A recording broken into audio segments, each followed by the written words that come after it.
Wendy Bell Radio is live. Live with J.D. Rucker.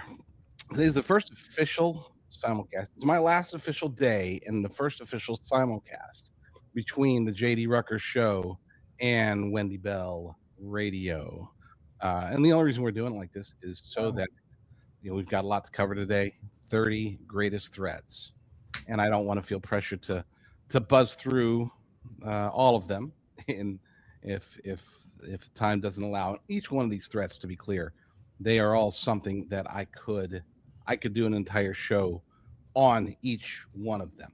No, we won't, because we're going to go through and touch the bases. We're going to just look at it a little bit at a time. You will notice today, every now and then, especially if you're watching on my channel, you will notice this. No, not wrong one. You'll notice this. That means that Brock, Wendy's producer, is speaking. And so instead of just watching me nod my head, we'll be putting that up there. So should be a decent day. I think we're going to have fun today. What about you, Brock? I think so. And we will be, I'm sporting the Tennessee gear today because it's a big day for Wendy, dropping her last two kids off at college today. So, and I will have you know, this is a great segue for those that love the segues. She took her sniper with her. Because Wendy will probably clean those rooms top to bottom before she leaves. So disinfect with Sniper all month. 20% off a Sniper. You can get Knockout there. You can get, Mouse Magic, Deadweed Brew. All these products are safe and effective, unlike certain other things that were safe and effective. But 20% off, you can get everything there. I don't know when the next sale will be, so I would say if you ever thought about jumping on the Sniper bandwagon, this is the time to do it. 20% off, free shipping, and anything else there is fantastic, from spices to Knockout to Harmony for your plants. Everything there is fantastic. So go to disinfectwithsniper.com, and I ask you, Mr. Sniper, as I like to call him on here, son-in-law just went through neck surgery. So I know you guys are big prayer people. If you could say a quick prayer for him, it would, his son-in-law and his wife, because, if you go through it, so does your spouse. If your spouse goes through it, so do you. So, anywho, good, important stuff today. Yeah, it is funny.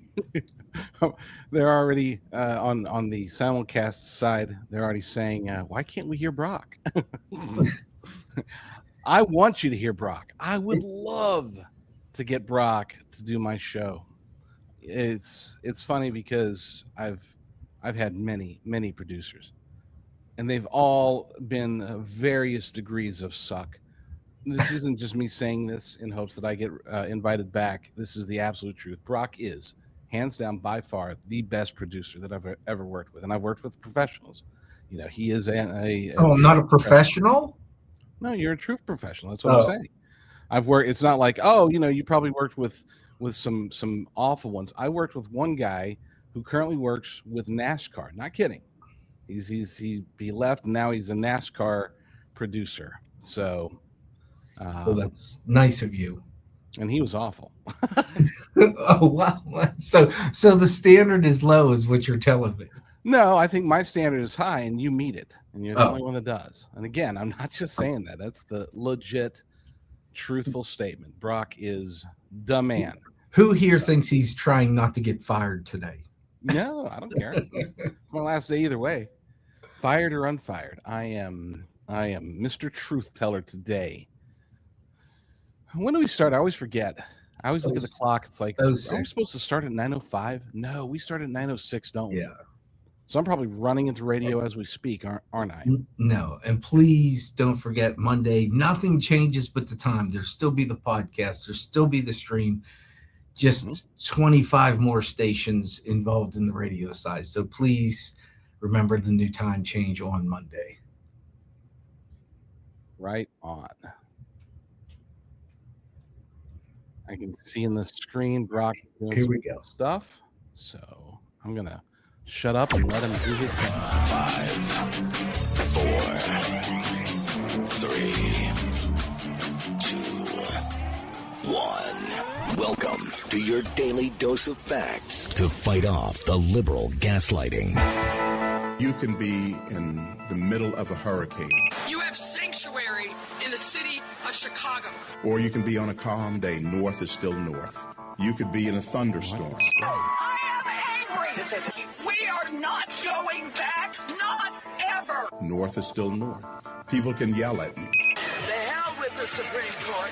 We will defy them. North is still north. It doesn't change fundamental things. And in this business, right is still right, even if you stand by yourself. We don't get fooled again. No.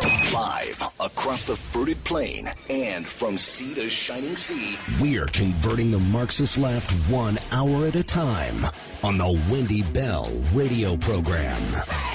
From JDRucker.com and the Discern Report, filling in for Wendy is JD Rucker.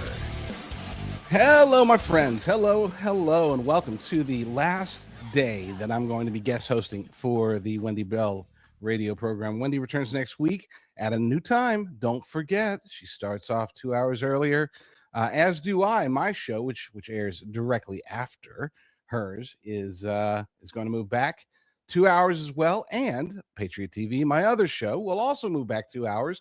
So it's like 2 hours, Patriot TV, 3 hours of Wendy, an hour and a half to 2 hours of Rucker again. It's going to be awesome. And yes, today is the final day. I'm all choked up, full of tears.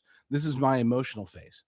I was telling Brock, the producer, before the show officially started, that he truly is legitimately the best producer I've ever worked with. I probably worked with less than 10, but close to 10, probably 7 or 8, maybe even 9. It could be 10. And I'm always difficult to work with. I acknowledge that.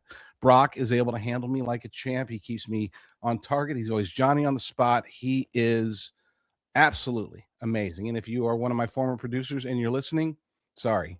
Yeah, you just didn't make the cut. You didn't make the Brock cut.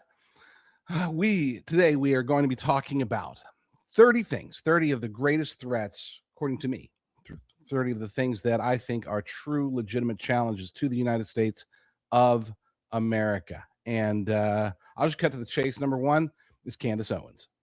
No, I'm just kidding. I don't have Candace Owens on the list, even though she is in the middle of debating. And I made sure to wake up early so I could specifically not watch the debate. I'm sure we'll see clips. I'm sure it'll be all over social media. And you know how many minds will be changed by it?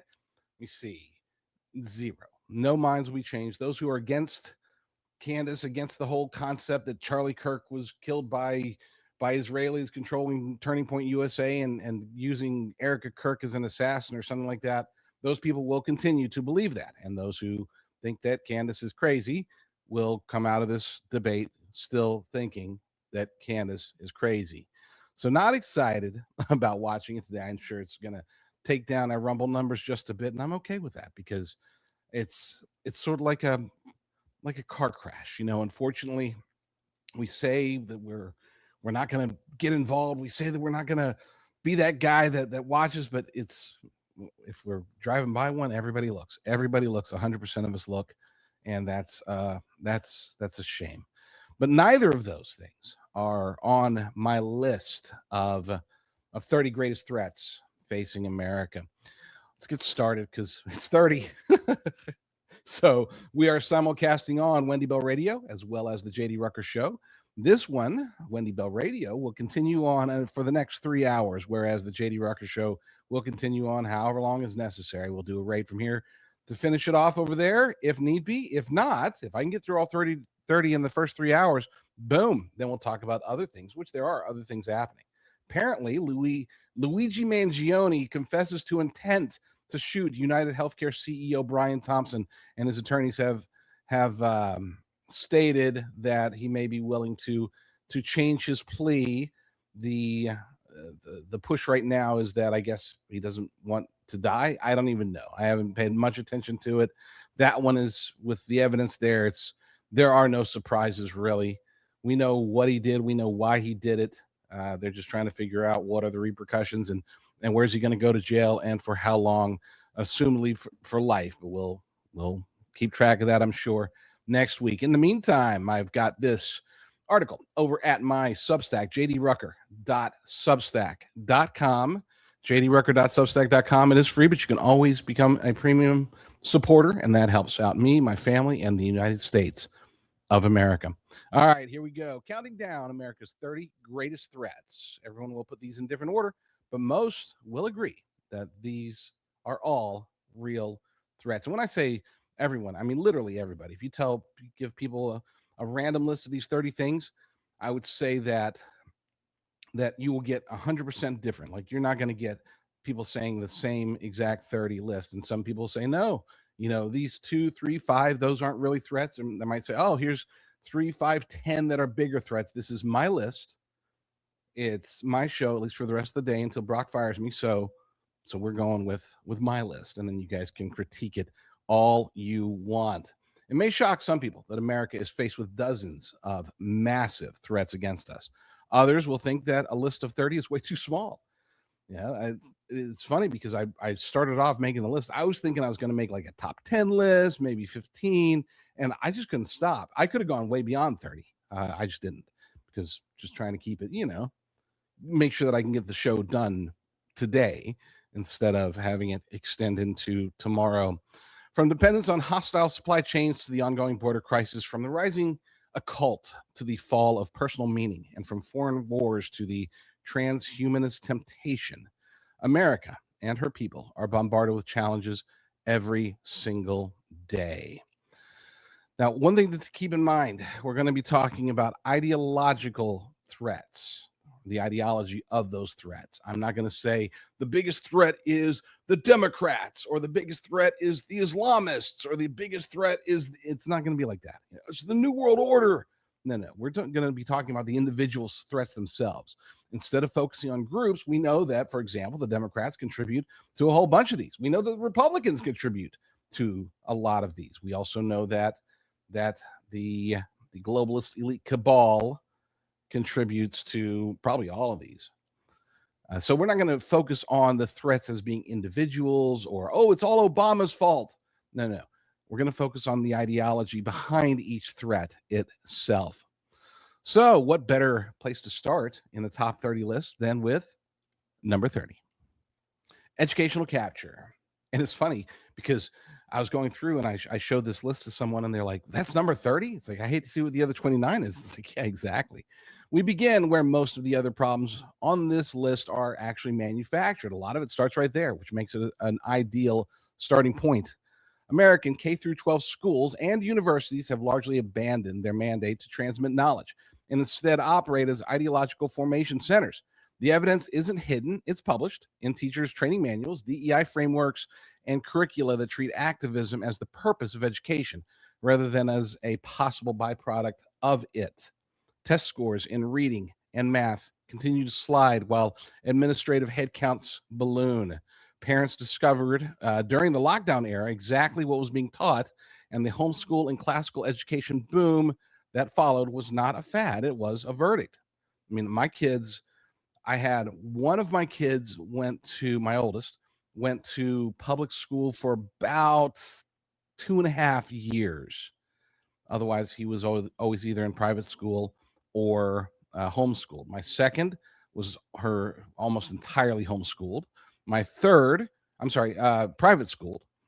My third was first homeschooled, then private schooled. And now my fourth is he's now on year 4 of his homeschooling, and he has not gone to private school yet. Different economy. And I'm not saying that to brag. I'm saying that to let you know I practice what I preach. I went to public school. Okay, I went the entire time, all the way through college. Okay, I was in a public school. I didn't end up paying for any of my schooling ever. I mean, obviously a little bit of paying here and there, but you get the idea. It was paid for by the state throughout, all the way to graduation. And back then it was different.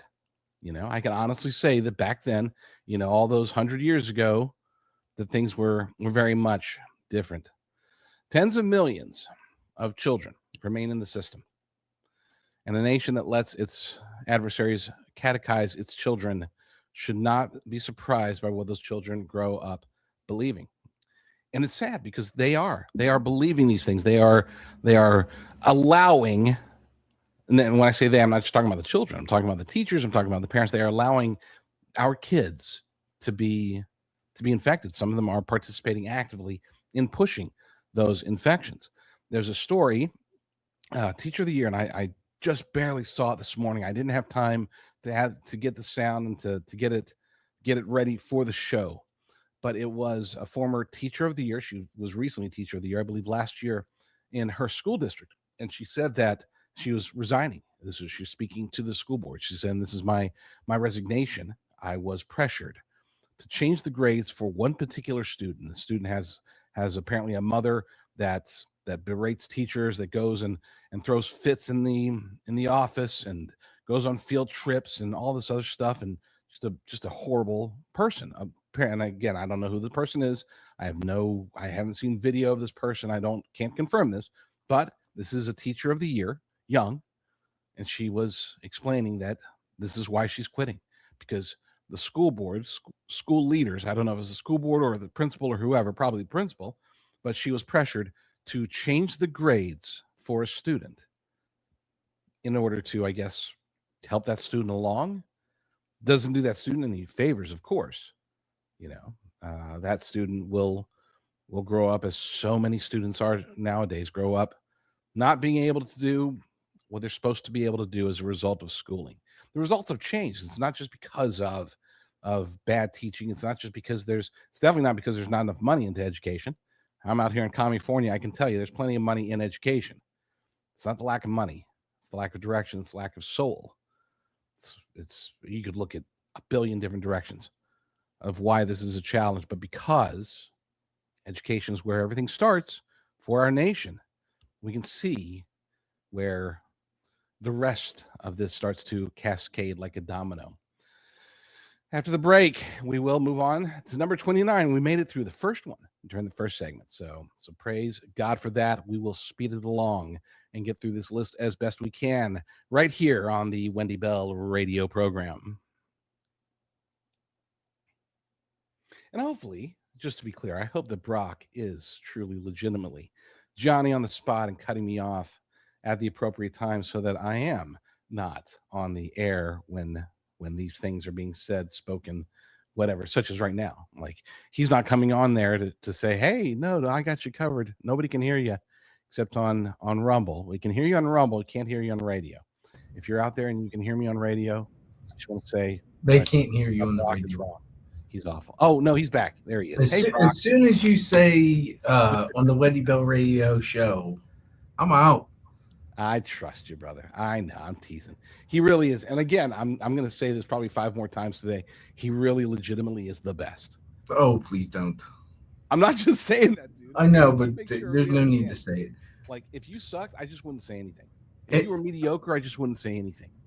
But he's always there. He's always Johnny on the spot. If I have technical issues, like with my sound, he's adjusting my sound. My poor sound goes up and down throughout the show. I do everything I can to fix it. The program doesn't work, but he keeps the levels proper, at least for the radio side. So kudos. Did you know you forgot the pledge? I did. No, we'll pledge. We'll repledge. I did it all 4 days this week. I did forget the pledge. You're right. It's because I'm not watching the chat. I was watching the Candace Owens debate while I was talking. So I'm good enough. So you could legitimately say I'm gold. You could legitimately say I'm gold standard. You are gold standard. Legitimately. You can get gold standard too by going to Texas Bullion or wendylovesgold.com. wendylovesgold.com 855-927-5557. 855-927-5557. Get diversified. Get gold in your IRA. Get gold in your hands. Get the coins. Get the bullions. Get the bars. I personally like silver. Wendy likes gold. Wendy loves gold, but she has gold and silver. And we get it in the IRAs. You get it in your 401k. It's really the way to go. It doesn't fluctuate like the market. It's something you should have in your portfolio. It's diversification, and that's important when it comes to saving. So go to wendylovesgold.com, wendylovesgold.com, 855-927-5557. They're waiting to work with you. She says this all the time, but this is all our sponsors. They love working with you guys. You support the show and they support us, which is great. That is great. And you will be seeing a lot of the JD Rucker stare today, because since we're doing the simulcast, I don't want to just sit here and, because they can't hear Brock on my channel. How unfortunate for them. I know. I wish they could. I would love for them to be able to. That would be amazing. All right. I would let you run all the right. spots. Here we go. Even on my channel.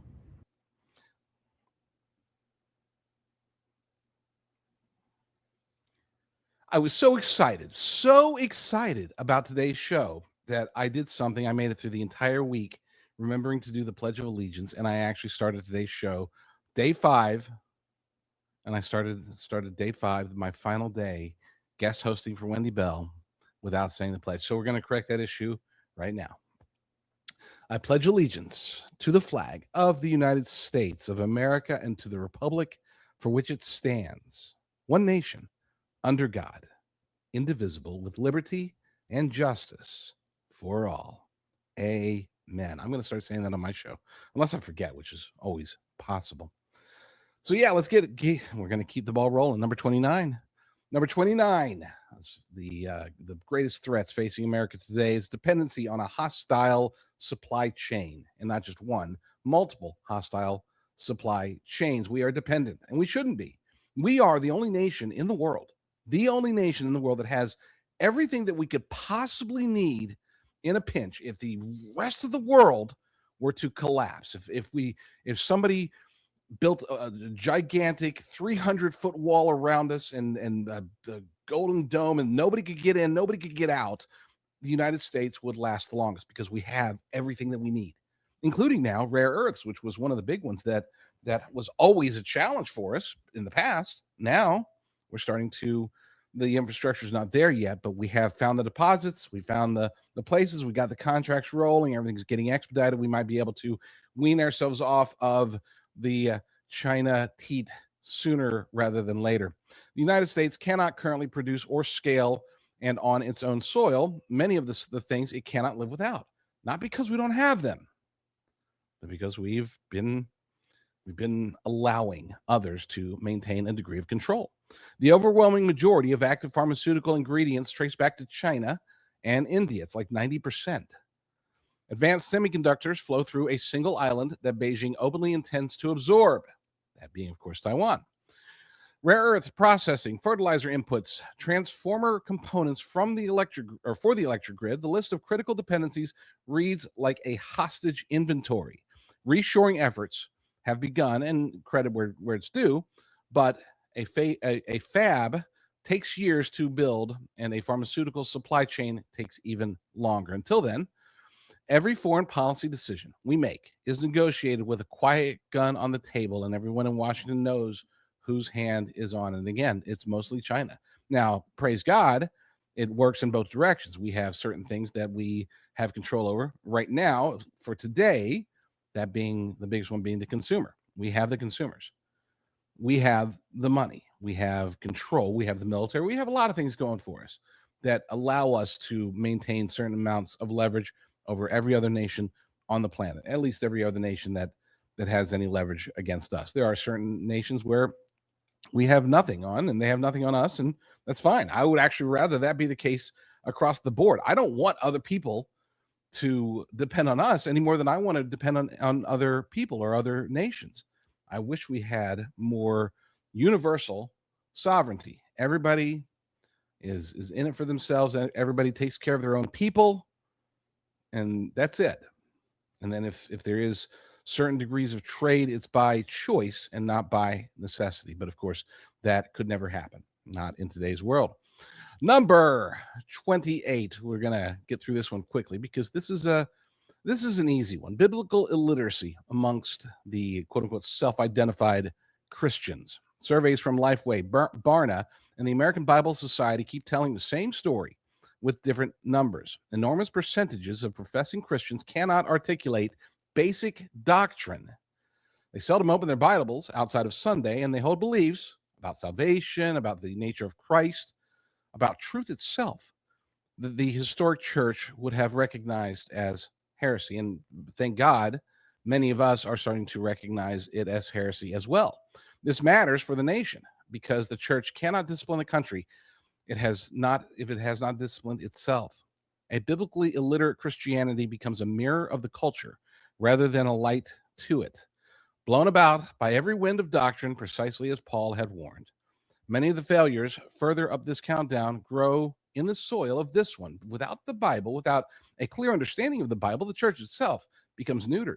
Brock had noted, I have not seen this clip yet, but apparently there's a clip where James Tallarico, who's trying to become a United States senator in the great state of Texas, he is out there telling children that, you can't really trust the Bible, can't trust the Bible with children. They can't understand it. This isn't for them. Meanwhile, of course, we can trust children to tell us about their gender.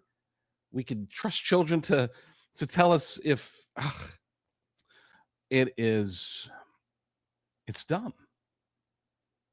I want to use a harsher word, but we're on radio, so I won't use that harsher word. But I think you all know the word that I'm talking about.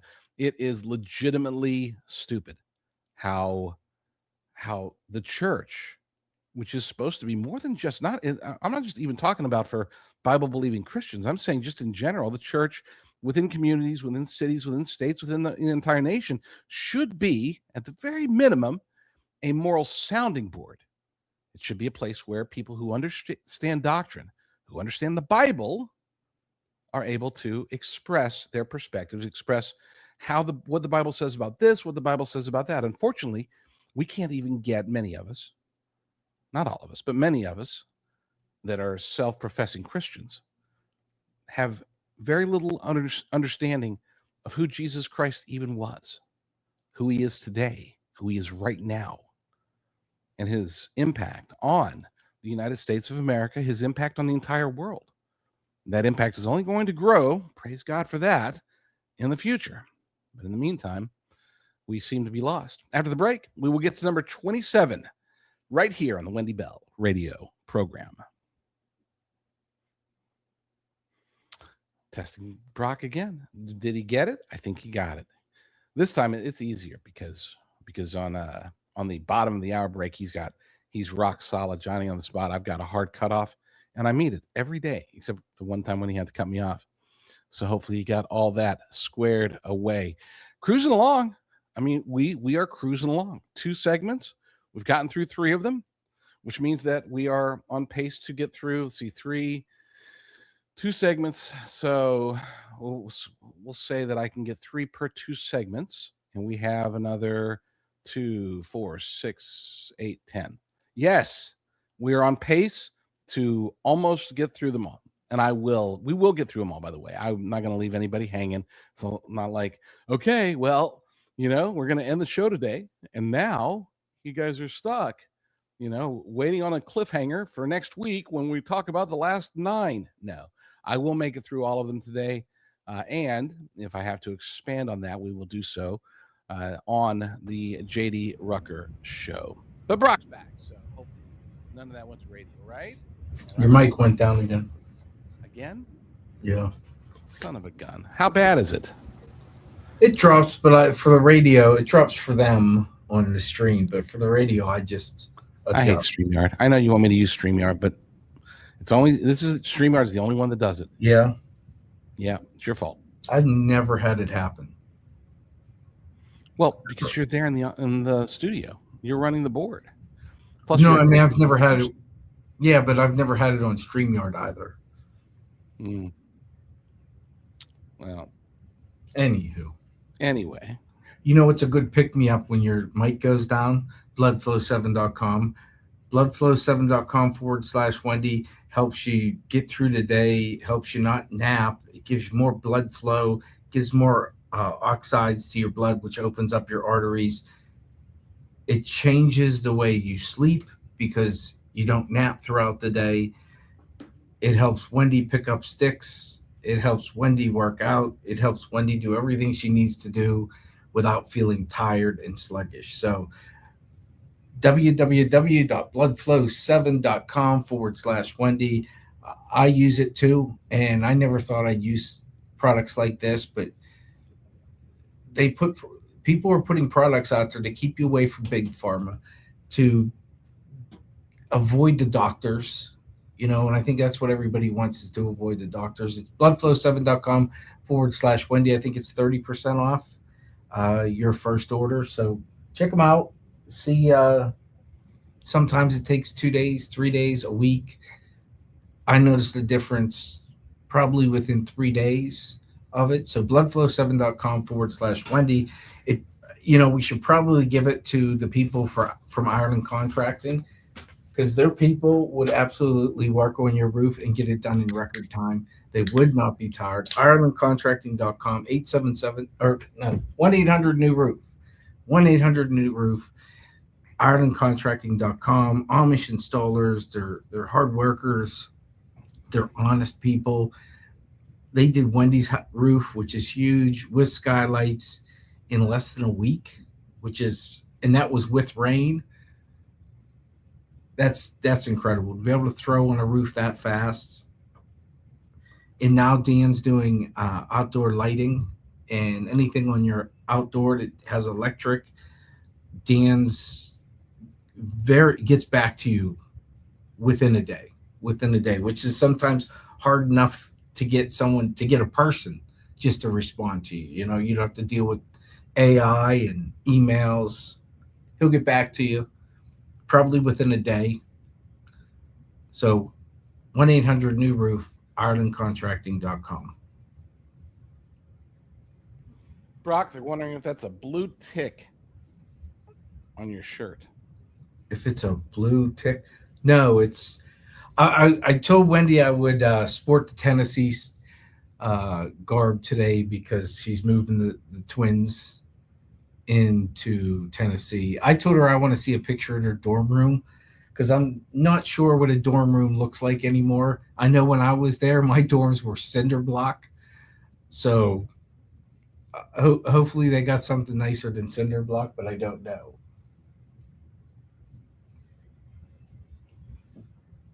Nice stuff. Yeah, I knew that I should have made it shorter so that people could see it on this side as well. But I figured nobody would care, because nobody ever cares when I do the stare. Nobody cares when I do the stare. It's funny. We were supposed to do I had promised that today was going to be a feel good. I started looking at all these things, right? I started looking at we're going to get some positive stories out there. We're going to end off without the doom and gloom. And then I realized that ain't me. No. It's just not. It's like, well, I mean, with the amount of stuff going on in this country right now. Yeah. It never has been, though. I mean, even before, even in the old days. But yeah. But by the way, this isn't blue tick. This side. This is the dog that Old Smokey, I think, is his name. So this is the mascot of Tennessee. He's a volunteer. I think the dog volunteered.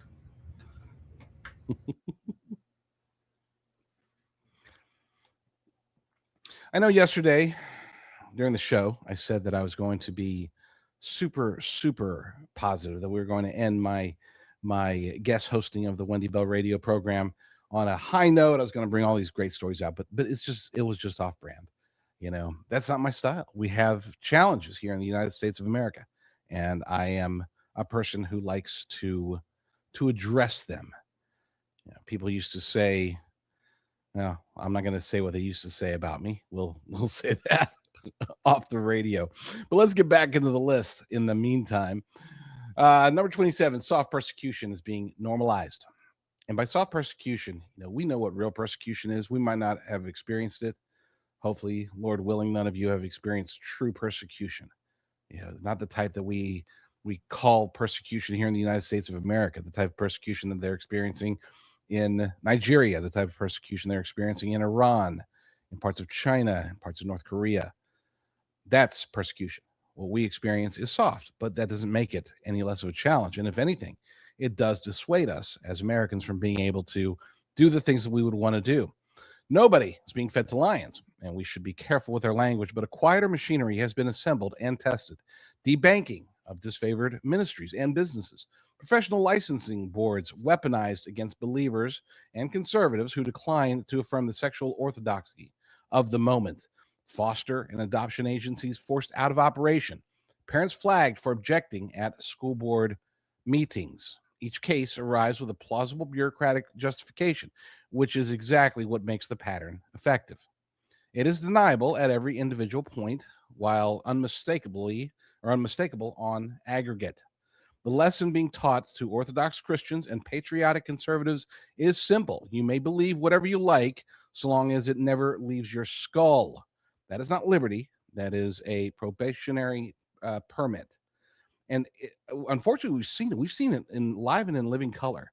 A very, I would say, clear example, maybe a little bit harsher than standard persecution, but following the January 6th event, it was not an insurrection, it was a protest.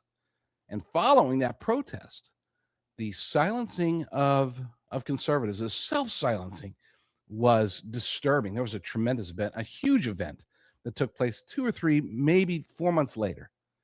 And they'd put a whole lot of money behind it. They'd put out the invites. They had an incredible list of patriotic speakers. But there were rumors that, this is going to be sort of like January 6th. They're going to be watching. There's going to be FBI agents in there, and we got to be very, very careful and all this stuff. And the press was there, and they were hoping to see some sort of insurrection. And they were hoping and the event, which again cost a lot of money and had a lot of great speakers, ended up having more press and FBI agents there than actual attendees. It was awful. And it wasn't because they weren't allowed to go. It wasn't because it wasn't heavily promoted. It wasn't because it was a bad gig. There was no rain. It was nothing like that. It was because people felt, conservatives, patriots, felt persecuted and got scared. They got scared. I experienced something very similar when I was helping people at the time, helping to protest against the lockdowns. They had this big RSVPs on Facebook were through the roof, and there's supposed to be this big protest in front of a California city hall. And once again, there were more press there covering than there were actual people that showed up to protest.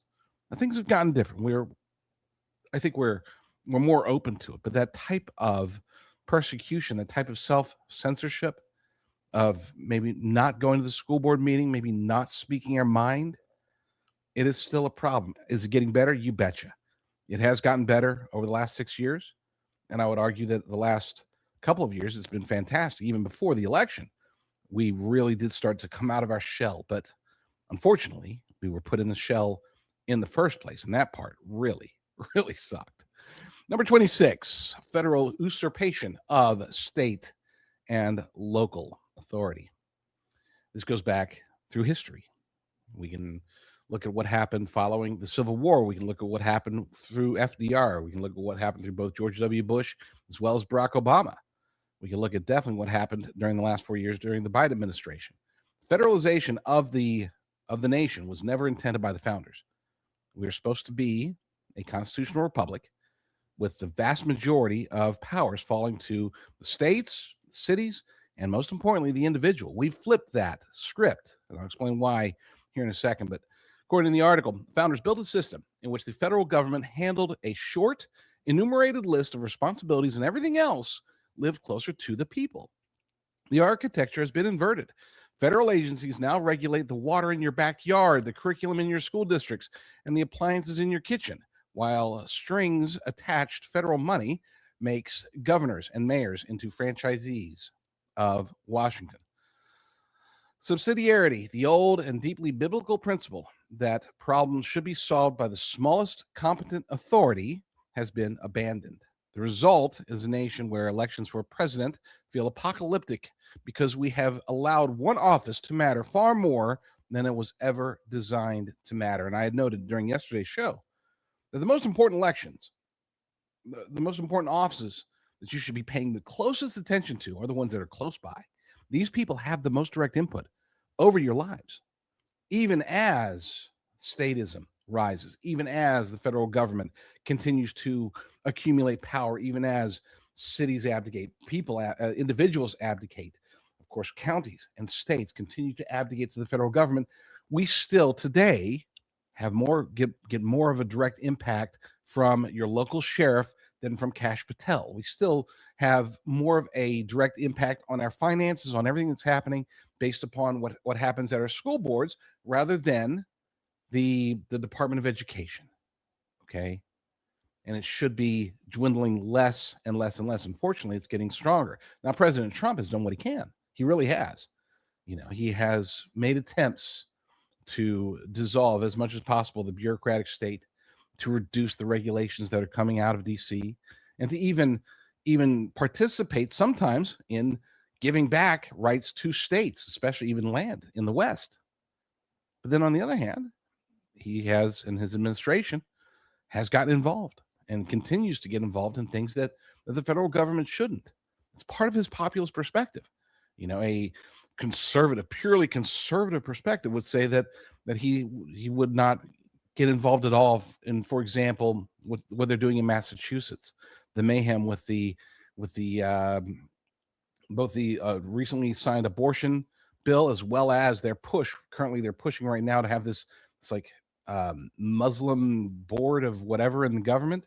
They have the Department of Justice. The president has talked about seeing if there's anything they can do to stop that from a federal level. It's a catch-22 because it's like, okay, yeah, we do want evil to stop, but we don't want the federal government to get involved. And as the article said, and as I've said myself, we cannot rely on the presidency, because if we do, what are we going to do when the next president or the president after that, or what the eventual next Democrat president is going to be awful? Are we going to get another auto pen that might be better than what we get next? They're talking about AOC as being the front runner. Could you imagine? God forbid. Because if that happens, we will be in deep, deep, deep trouble. Number 25. This is one that's near and dear to, unfortunately, far too many people's hearts. Pornography as public health and spiritual catastrophe. It's true. The concept of OnlyFans just disgusts me. I don't even get me started. I'm not going to get on that soapbox here, but we have to at least acknowledge the challenge that we've been experiencing for, about 50 years. We ran a 50-year experiment on what happens when a society makes unlimited, escalating sexual content available to every man, woman, and child with a screen. And the results are in. Documented effects on adolescent brain development, collapsing relationship formation among young men, an entire generation catechized in a counterfeit of intimacy before experiencing the real thing. The industry itself is inseparable from trafficking and exploitation, whatever its marketing says. And beneath the public health framing that sits the older truth, this is bondage in the most literal spiritual sense, a private altar in millions of homes. Churches whisper about it while it devours their congregation. A nation cannot be strong when its men are enslaved. And this is where I will divert. I will deviate from the perspective that I know a whole lot of people have. Maybe many of you have this perspective that, oh, you know what? As long as it doesn't harm people, the purely libertarian view on porn has generally been, look, it's their body. They can do whatever they want if they want to get in from. But here's the thing, and here's why I have changed my views, because I used to be very similar to that. I'm not quite all the way libertarian, but I did believe, look, if that's what they want to do, that's what they want to do. Who am I to stop them? But unfortunately, we have seen through this 50-year experiment, we've seen the results. It has damaged the family. It has damaged the minds of youths. And no matter how we say, well, but the laws don't allow that to happen, reality has to be acknowledged. Reality is that yes, children, very small children, do get exposed to porn.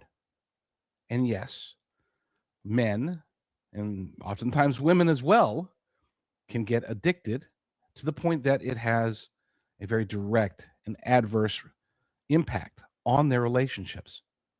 You might say that's their responsibility. That's fine. I get it. I get the libertarian view on it. I just disagree with it. If it were up to me, and again, this is where I'm going to lose a lot of you, but if it were up to me, it would be banned. Prostitution of any form would be banned. And then people will start screaming, oh, that's like, so authoritarian. If I thought that there was a true, legitimate way to keep it isolated, in other words, to keep it the way that it's legally supposed to be, to where children couldn't be impacted, to where families were only impacted as a result of choice rather than incidental, accidental, whatever, then I would be all in favor of, people can do what they want to do. But it's what they want to do privately.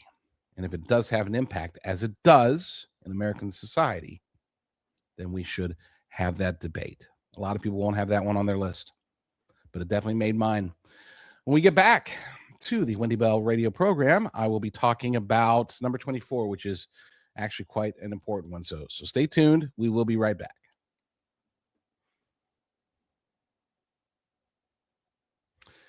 Oh, Brock is probably fuming. He's not going to come back. He's going to be like, don't you take away my porn. That was a joke, Brock. Even though I'm sure that I think come on, hit me. I'm a libertarian. I sway libertarian when I vote, but I don't disagree with you. I think it's gotten too bad. I think adults are going to make their own decisions, good or bad.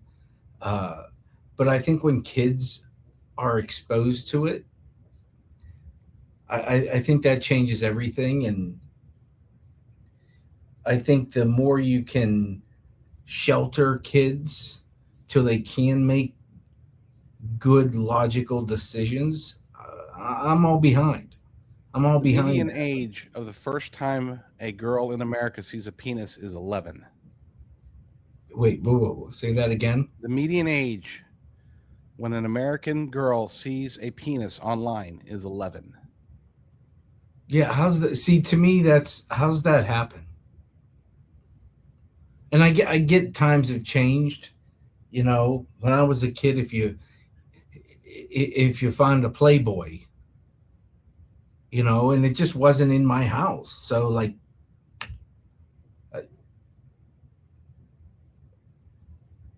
I don't get it.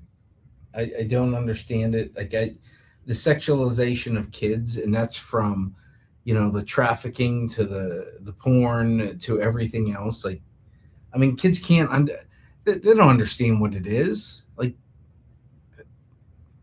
I know James Tallarico thinks they do, but to the rest of us, I don't think they understand it. Much like Hard Pivot, people don't understand their health insurance. And that's why they should call it 800-868-6187, 800-868-6187, or go to info.healthrevolution.net, info.healthrevolution.net. If you're 65 in good health, they could save you anywhere from 30 to 60% on what you're paying for your health insurance now. No deductibles, which is great. But you're gonna get what you want and what you need, and not what you don't need. So info.healthrevolution.net. I know the guy behind it. I had him on my Rumble channel. Just a knowledgeable guy, honest, upfront with you. Will brutally honest with you. So give them a call, 800-868-6187, info.healthrevolution.net. Michael's used it. He said it was super easy to sign up for. So info.healthrevolution.net, 800-868-6187.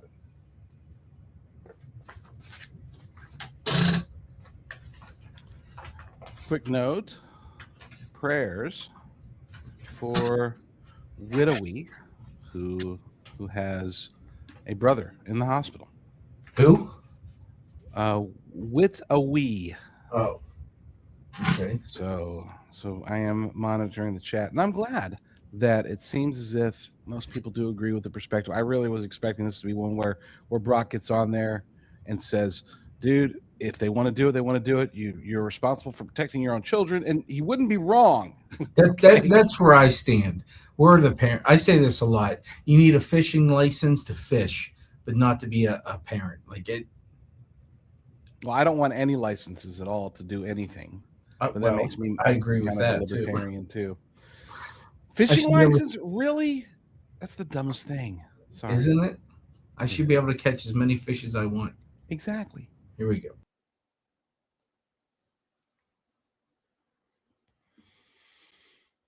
All right, we are pivoting to a topic that is very near and dear to my heart. I think it's near and dear to a lot of people's hearts. Maybe not near and dear. That's probably too much. But it is a topic of consideration, a topic of debate today. And I'm not going to get into the crazy aspects of it because there are some crazy ones, but I do want to talk about the UAP deception angle, or as us old schoolers used to call it, UFOs. Here's where some readers will get off the bus, and that's fine. Discernment requires asking questions that others won't. Congress has held hearings. The Pentagon has confirmed footage, and a topic that was career suicide a decade ago is now drip-fed to the public in coordinated increments. The question worth asking is not merely what are they, as in the UAPs, the UFOs, but why now, why this rollout, and what is the public being prepared to accept? If disclosure is being managed, and the choreography suggests that it is, then someone has decided what conclusion we are meant to reach. Christians should note that Scripture describes deceiving spirits and a coming delusion so persuasive that even the elect would be tested. Whatever these phenomena are, the narrative being built around them deserves at least as much scrutiny, if not more, as the lights in the sky. And here's the thing. Again, I have my theories, okay? I have my theories about demonic manipulation. Others say definitely just UFOs, little green men. Others say, you know what, it's complicated. It's more of a interdimensional being thing. It's some say it's time travelers. There's all these various theories. But one thing that we can know for sure, and even this is despite President Trump's openness about it, you listen to people like Tim Burchett, who has seen the stuff that we haven't seen. And he's like, it would blow everybody away. He's seen it in the skiff. There's a very limited number of people who've seen it, him and Anna Paulina Luna.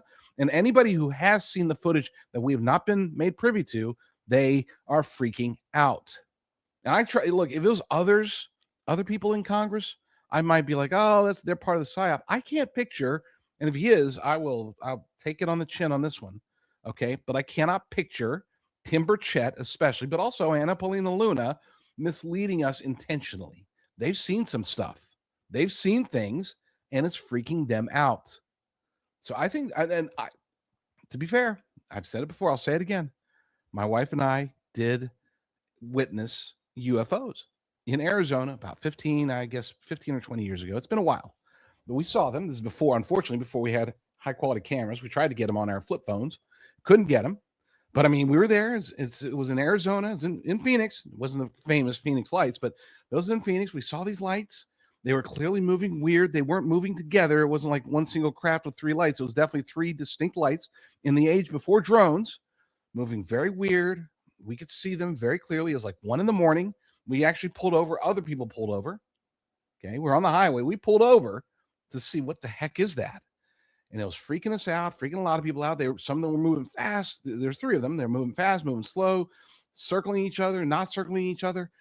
And then I could even dismiss it. It could have been whatever, It could have been a lot of things. Maybe it's helicopters or something. Then all of a sudden, all 3 of them at the same time, zoom, Just, I mean, they were gone. They just zoomed out of our view.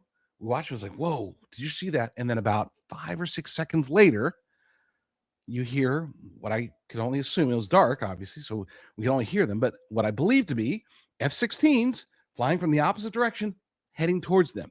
That to me, I'm certain it was some sort of UFO experience. Was it the Chinese? Was it Russia? Was it DARPA? I don't know. I don't know what it was, but it was there. And so, yeah, I mean, I get it. A lot of people have different degrees of belief in the UAP phenomenon. We see the videos that they're popping out, and the first one that popped out made big news. Second batch pops out, makes a little bit of big news. Now I think we're on batch 4 or 5, and it's like, oh yeah, no, these are that's interesting.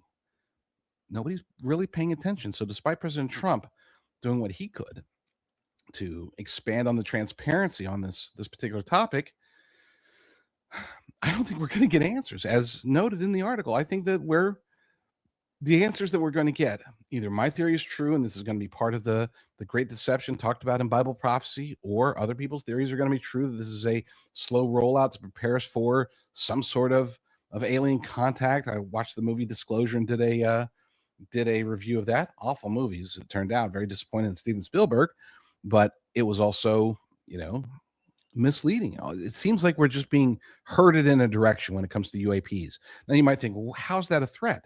Today, it's not. Today, it's an oddity. But it is still a threat to America, because I don't think nearly so much attention will be suddenly being paid to it. As I noted in the article, it's like it was taboo just a decade ago. And now all of a sudden, everybody's talking about it. They're holding congressional hearings and bringing in whistleblowers talking about organics, this and whatever. This is part of a plan of some sort. I don't know what, but I can tell you that it's not. It's a deception of some sort. I can say that with a 99% certainty. And whether or not Trump knows exactly what it is doesn't matter, because he's already played his role as he was supposed to. Whether he was being deceptive or he's being just told what they're just giving him information, he's being deceived as well, I don't know, and it doesn't matter. Point is that something's happening, and whatever it is, we're not going to get the real story. We're not going to get the full story, and that's why I consider it a threat. Doesn't impact you today. Could be the biggest, most important story of our lifetimes, and it could be dropping sometime now or soon, sometime in the next few months, next year, who knows. After the break, we'll get to a very controversial topic. Most of you aren't going to like it, but you got to hear it right here on the Wendy Bell radio program. Yeah, this is one I debated whether or not to do this next topic. I did. I thought, you know what? I would say a majority of you are not going to like this one. You're going to think to yourself, oh my gosh, Rucker's wrong. Rucker's crazy. Rucker's something. Brock already thinks all those things. So yeah, right. Did you put it on a show notes? His perspective. But everybody else is going to be like, what the heck? What is he trying to say here? Not trying to tease you. I guess you are. I am. It's true. I'm teasing everybody. Oh, you didn't update your show notes, so I can't even go see what the top 30 are. You just gonna have to wait like everybody else. Everybody in the dark. Yeah, I see that. Yeah. Now you would have had it emailed directly to you if you were a subscriber. You don't have to. I think I do subscribe. Well, then you missed it then. Mm-hmm. I think I do. Maybe I don't. We're an hour in, and we made it through approximately 1/4. We're kind of on pace. We're doing good. Well, you don't have to be in the dark anymore, because if you have traumatic brain injuries or concussions or anything like that, bump on your head and all of a sudden you got foggy brain. And I personally think every kid who plays sports should have to go through this every year. I mean, how many times I've been hit in the head with a bat, even wearing a helmet. Throughout my life, how many concussions I probably had when I've had a seizure. I should go see Doc Simkovich and get myself checked out. We had a friend that had tremors. She's 85% better. It's life changing. It's just life changing when you get back to, you're not new normal. You learn to adjust to your problems, and that becomes your normal. Well, he hits the reset button and puts you back to your new normal, which is your normal before you had your brain injury. Call them 412-366-3700, 412-366-3700, SimkovichConcussionInstitute.com. You call the people that answer the calls are able to answer a lot of questions that you have. So just give them a call, 412-366-3700. People come from all over the country to see him. Athletes come to see him. So SimkovichConcussionInstitute.com, 412-366-3700. I did my coffee out of order today, and so now my hot coffee is cold. Oh, I love cold coffee. I don't like super hot coffee either. I don't want to have to sip it, but I do want it to be hot. So I always have my hot coffee, and I usually drink it down first before getting to the others. But for whatever reason, I messed up today. I'm a nice coffee guy. As am I. I'm a nice coffee guy. I like it. But that's cold coffee. This is hot coffee that got cold. Your mic went down. I will drink cold coffee without ice. My mom. Fix your mic. My mom could take last night's coffee and microwave it the next day. I'm a coffee snob, man. If it gets a little bit old, it's like, oh, I don't like this anymore. Really? I can take a pot of coffee and make it last 3 days. I brew it so thick and potent that I just put it, whatever I don't drink the first day goes in the fridge. It's already cold. Oh, no, I can't. I can't do it. Yeah. Make it a part of my daily. Iced coffee is fine. I'm Same saying thing. that if it's hot coffee, it's got to be fresh. Okay. It's so expensive too. It really is. My wife she's considered, going back to the old pot of coffee. We do the capsules, the individual cups. It's so the K cups. It's so first world problemish. I will say the individual stuff is great with Healthy Cell. You get individual packets that have a great formulation to cover any problem pretty much you have. If you can't sleep, it's the REM. If you have anxiety, it's the calm. If you can't focus, it's the focus and recall. Wendy takes all three of those. There's cardiovascular, there's a daily multivitamin. There's the immune boost, which I use all the time in the wintertime because, it's just Wendy and I, and we can't afford to get sick, so the immune boost, the REM, which I'll probably start using again since we're changing times, the focus and recall, the calm, all of them are good. You can go to healthycell.com/Wendy, make your own package if you want. Healthycell.com/Wendy. I love them. They're in the little packets. They taste good. They don't taste like medicine. They keep you away from big pharma. So healthycell.com/Wendy. You always catch me in the middle of a drink.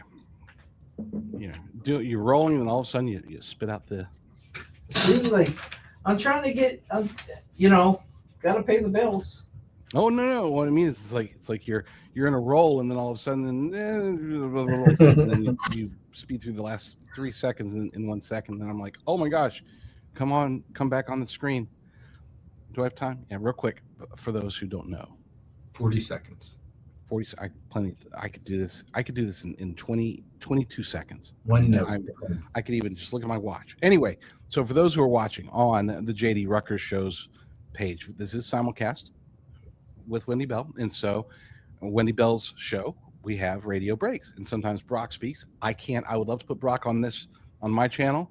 Tell them to go follow. Yeah. Oh, yes, please find Wendy Bell Radio. Oh, so close to 100,000 subscribers. Become the next one right now. Just go do it while we wait. We're about to go back live any second.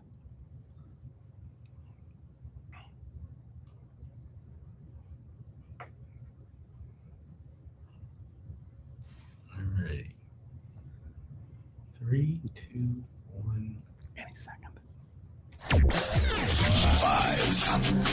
4, 3, 2, 1. Wendy Bell, America's anchor mom, fighting for America 1 hour at a time. Welcome to the family.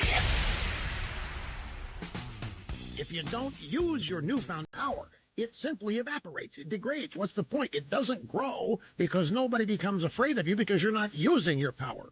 The Democrats invested in Obamacare to the expense of losing the presidency in the House and the Senate. Their return on this is the creation of the belief in the minds of the public that only the government can run things in exchange for this huge leap forward in their agenda. The Republicans simply don't do anything like this. The Republicans, whether they win or lose, are not trying to advance an agenda. That's why Trump was the nominee, and that's why Trump is elected president. The Republican Party used to be the opposition of the Democrats, and it used to be the small government, small taxes, individual liberty party. That's what it was known for. Even before you began talking about conservatism, that's what the party was known for. It's been a long time. 3 hours of bold truth and excellence. You've just signed up for the WVR Army. Strap in. This is the Wendy Bell radio program. From JDRucker.com and the Discern Report, filling in for Wendy is JD Rucker. Yes, that is me. I am JD Rucker. I am the guest host for just this one final day, Lord willing. And with Brock's approval, I will be invited back someday. He noted that they can't get sick. Wendy Bell can't get sick, but if she ever does, you know who to call. I'll be there, Johnny on the spot, ready to fill in for the great and wonderful and amazing Wendy Bell Radio. If you are watching on my channel, please go visit her channel. Just do a search for Wendy Bell Radio and subscribe, because her show, which is 3 hours prior to my show, is amazing. It's worth watching every single day. I do. It's what prepares me for my show. It's like, oh, I need to steal that one and use it during my show. I've done that before. Yes, it's true. You caught me. So we are talking about 30 greatest threats. The 30 greatest threats facing America today. This next one is probably the most controversial of them. Some of you, most of you, I would say, are going to completely disagree with me, but hear me out. Wait till I get all the way through it before you pass total judgment. I call it, number 23 is the rapture escapism problem. Now, to be clear, my perspective on the rapture, pre-trib, post-trib, mid-trib, all these various tribs, non-trib, pan-trib, there's plenty of theories out there regarding the rapture. And my perspective on it doesn't matter. It doesn't. Because I take it almost like a variation of Pascal's wager, right? If you go in thinking, hoping for an early exit, but planning for a late one, then if you're wrong, awesome, you got out early. If you were right, sucks, you're going to go through some tribulation. You're not going to have wrath, though. And in that scenario, you may have prepared. The church may have prepared. You may be ready for whatever tribulation is thrown at us. And there are many millions, maybe billions of people, Christians in the world today, who are experiencing some degree of tribulation already. So I would argue that, yeah, they have not been raptured, and yet they are experiencing bad tribulation. This one is aimed inside the house. Much of America's American evangelicalism operates on the assumption that believers will be evacuated before anything truly difficult happens, and that assumption has consequences. A church expecting a rescue does not build for endurance. It doesn't create parallel institutions, harden its communities, or prepare its people to suffer well, because why fortify a building that you're about to leave? Set aside for now the exegetical debate, just for now. Reasonable believers land in different places. I know people that I completely, totally trust who believe in post-trib. I know people that I completely, totally trust who are mid-tribbers. There's a lot of people that I listen to on a daily basis that are pre-tribbers. And there are even many out there, a growing number, it's odd, but a growing number of people who are non-tribbers. They are non-rapture people. They say there is no rapture at all. And these are Bible-believing Christians, mind you. So, there's a wide array of beliefs. But because it's not a salvific issue, in other words, your salvation is not determined based upon your perspective on the rapture, it's not one that I'm not bullish about it in one way or the other. One direction or the other, doesn't matter. Okay. I will listen to people with all sorts of views as long as the rest of their biblical doctrine is accurate. The practical problem remains: if the church is still here when prophesied events unfold, then millions of Christians will face a crisis of faith that their pastors never prepared them for. Hope for an early rapture, prepare for a late one. Now, I know that a lot of people, and especially if you're a non-Bible believing, or if you don't believe in the Bible, if you're not a Bible believing Christian, you're probably like, oh, it doesn't matter. But this does impact everybody. And it is a threat if and when things really do get bad. And I say if and when, it will get bad at some point. The question of whether we're here or not, that's up for debate. The question of whether it's going to happen this year, next decade, next century, next millennium, to some of us, the clock is ticking. To me, I think we're in the biblical end times. I think that it's right there. It's on the horizon. And understanding that, there may or may not be a pre-trib rapture, but if there's not, then we need to get prepared for the crazy times to come. That, to me, again, if you're understanding it sort of from a variation of Pascal's wager, then you're in good shape. All right, I'm going to run away from that one as quickly as possible because, again, I know that there's a lot of people out there. No, Rucker, you're wrong. We're totally out of here. No need to worry. No need to prepare for anything. Hope for the best. Pray for the best. But be ready in case something else happens. Number 22. I'm running to the next one real quick. Border and sovereignty erosion. Look, President Trump has done a fantastic job of sealing the border, but we still have tens of millions of illegal aliens here. And what happens since none of his changes, especially stay in Mexico, which is the most important one, none of his changes have been codified. So if, God forbid, AOC or somebody else is president, January 20th, 2029, they're going to open the borders right back up. So this is still a huge issue. And some are, I know that Tom Homan's doing the best he can. I know that Mullen is doing his thing, but we're just not seeing, in my humble opinion, we're not seeing as many deportations as we should be by now. It's been great, especially the self-deportations. Fantastic. Good work. And the 15 straight months without a single release at the border. Awesome. Okay. Good stuff. But it is still an issue.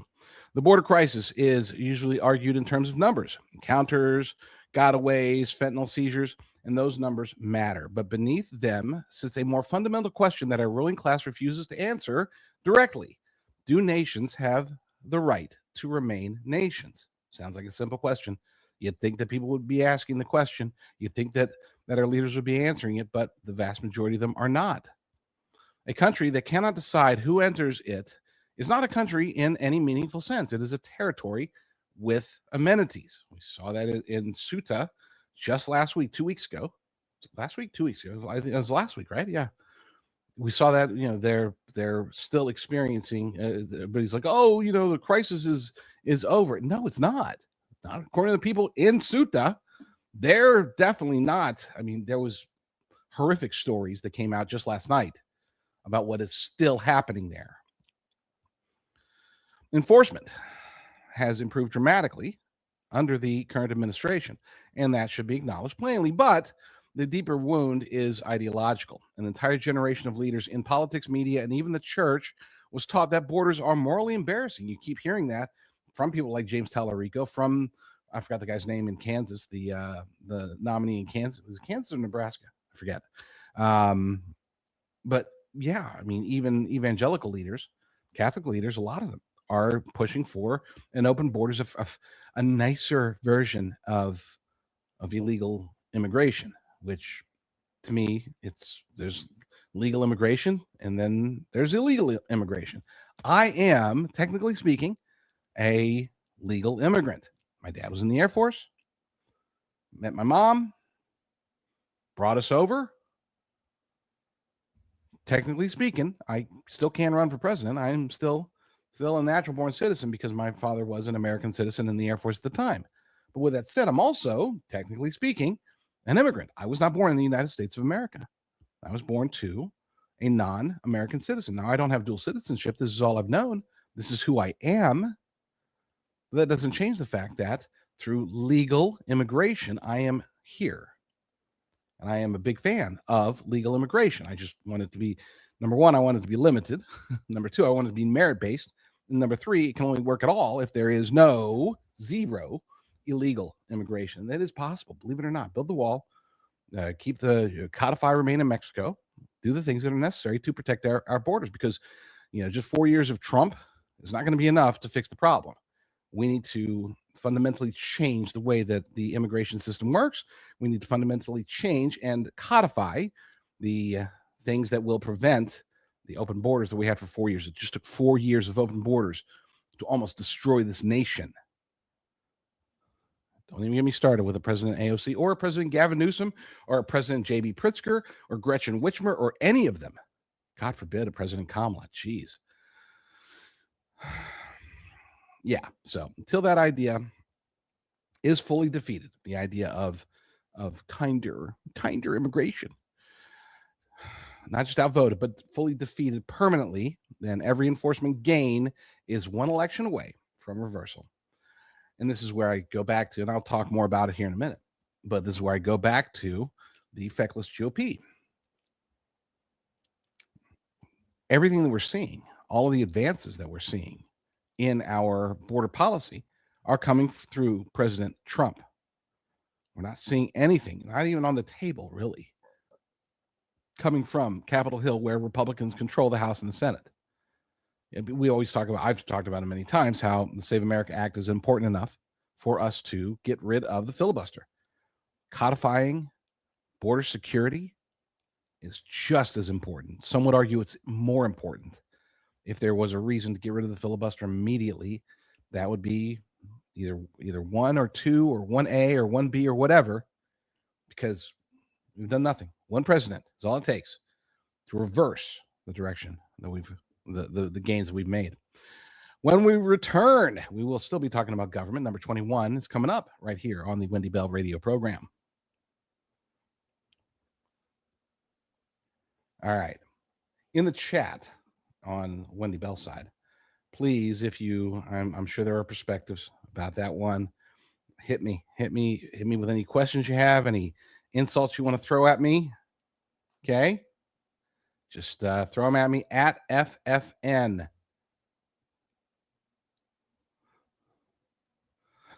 I agree with you. I think that getting the filibuster, you could codify a lot of things and change the direction of the country. Oh, for sure. We need to.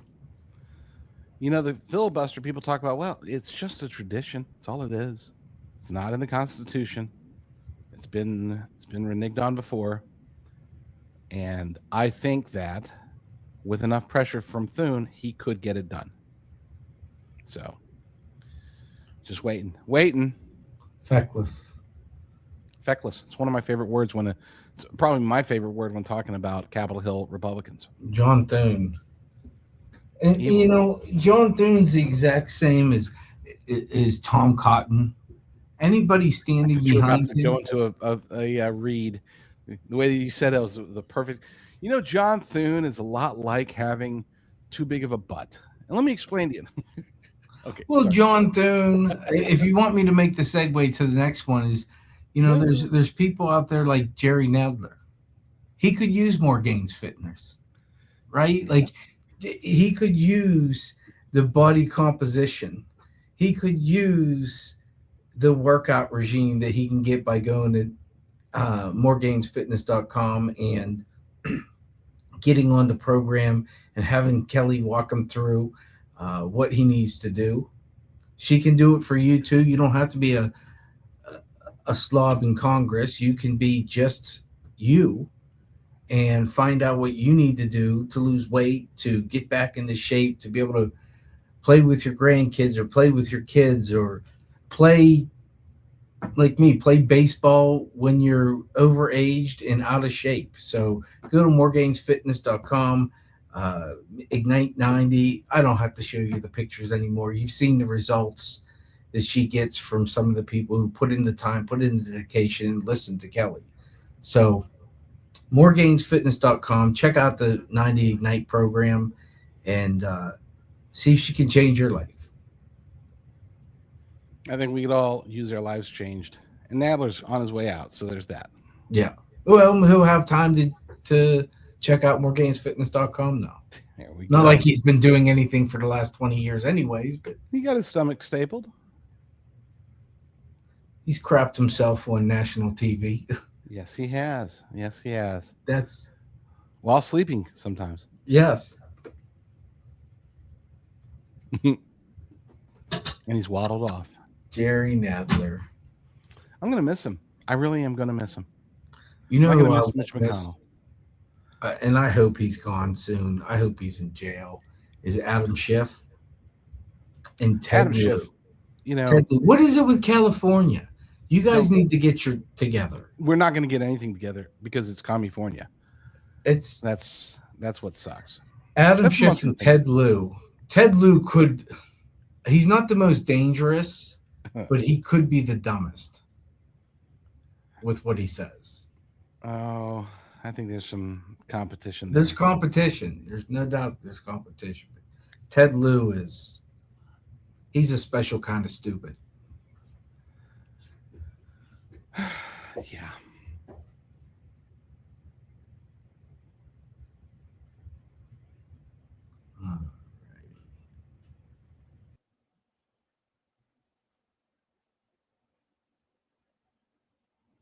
All right, we are up to number 21.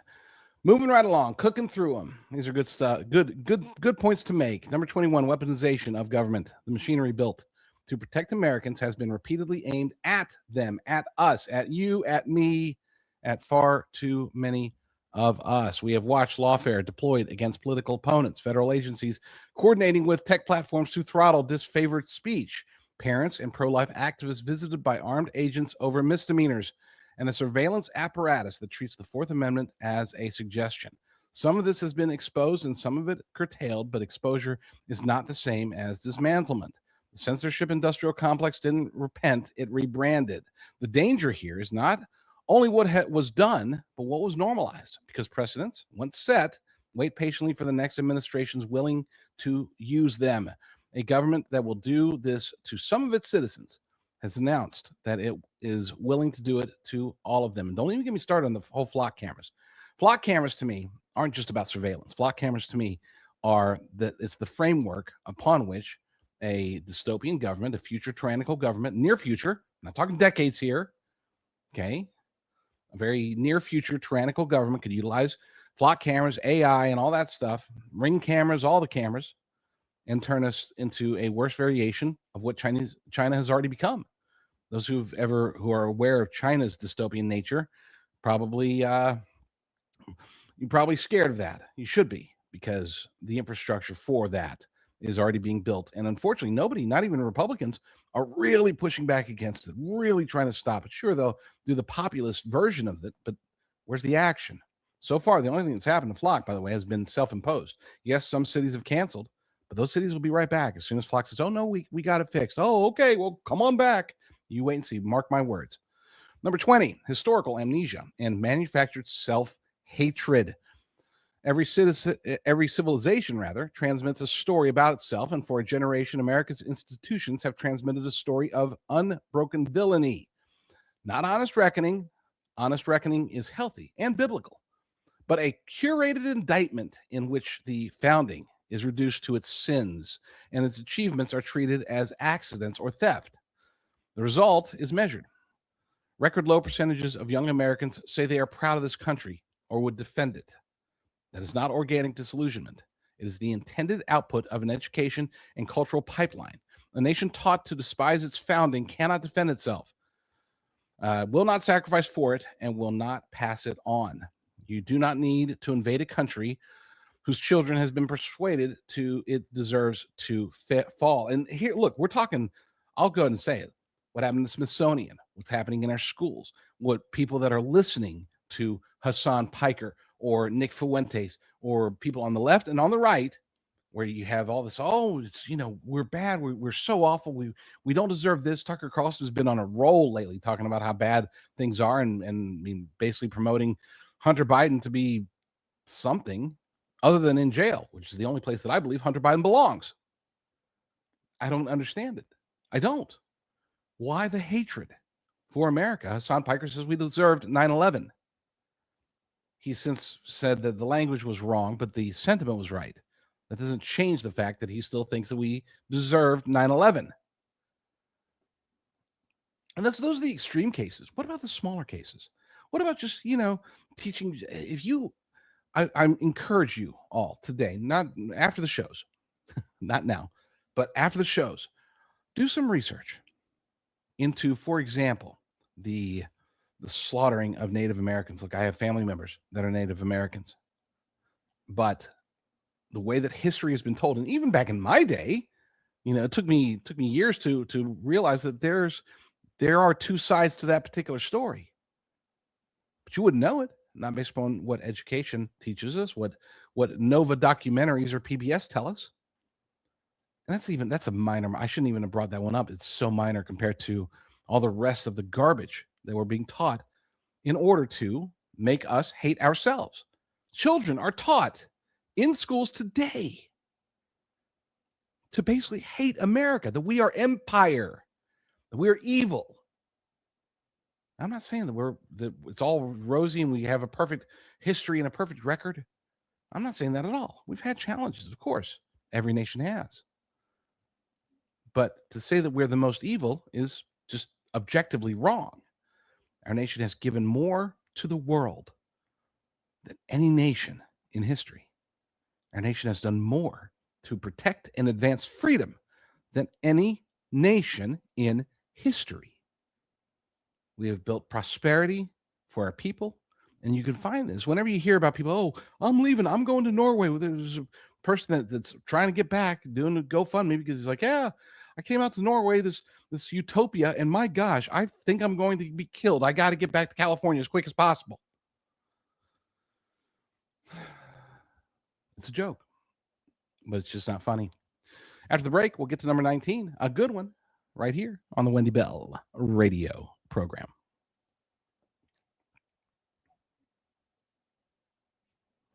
It's a good one, but it's a sad one, I will admit.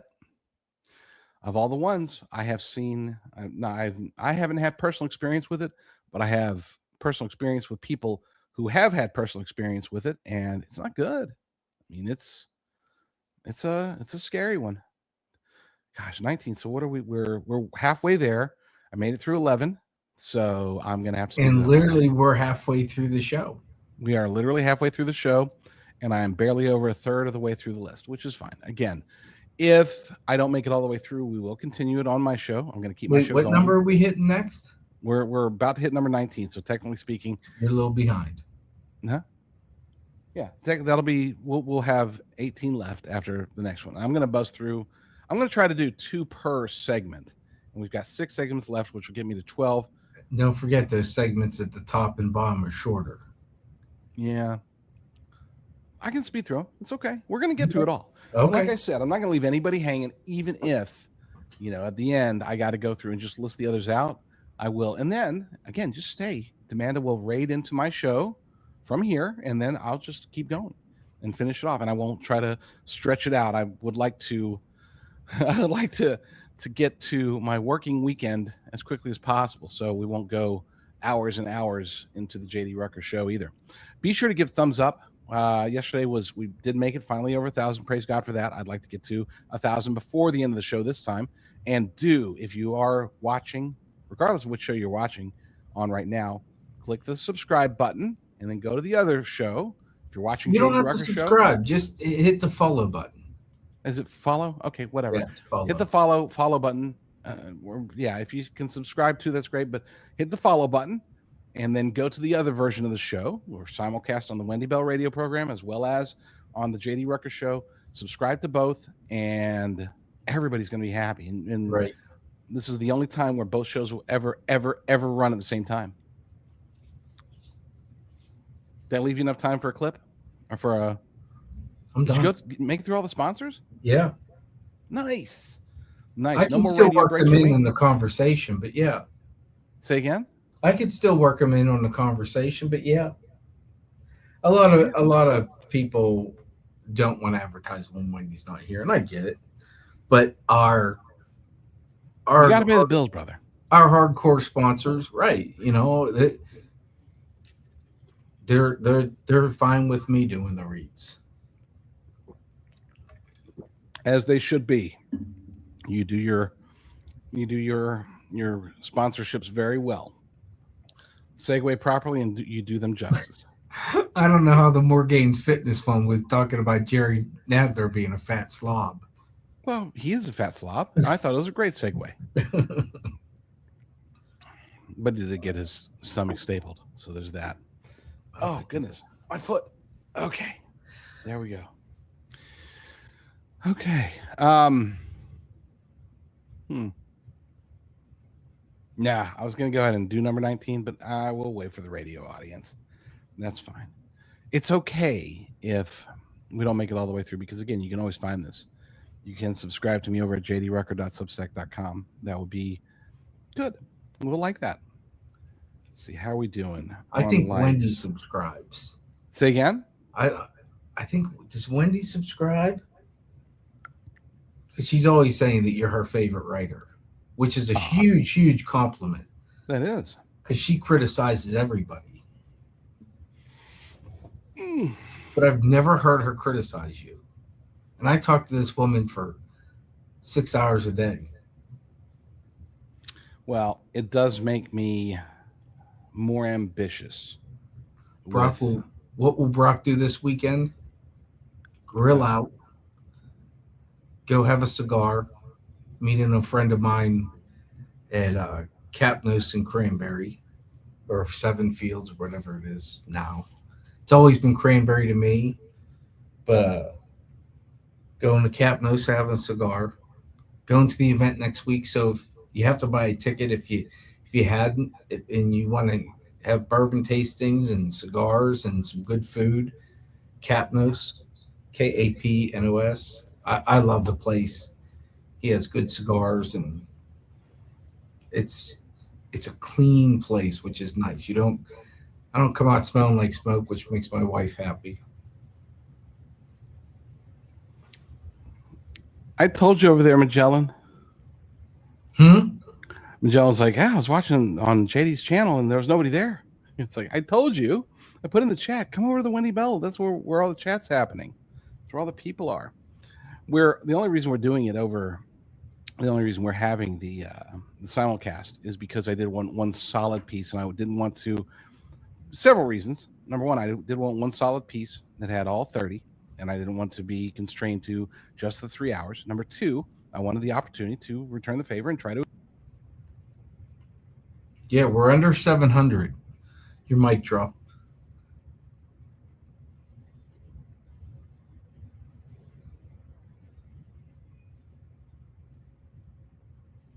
I can't hear you at all now. Oh, you're muted.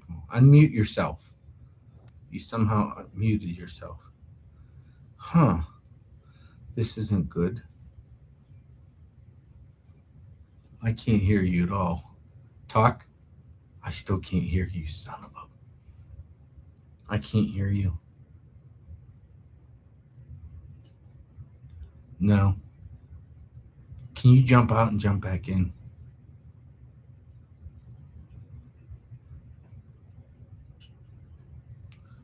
See if this works. Sometimes it works, sometimes it doesn't. You there? No, I can't hear you. All of a sudden, I can't hear you.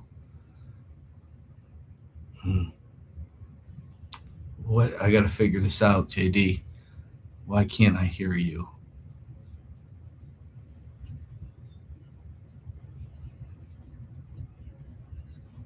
Nothing. Is your mic on?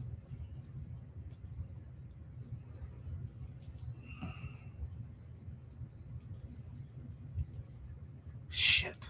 Sorry. Can't hear you. Why can't I hear you?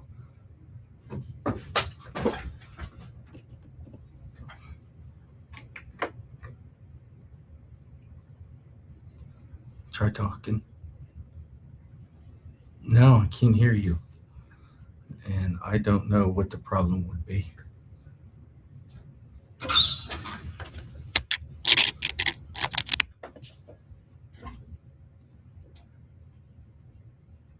Nothing.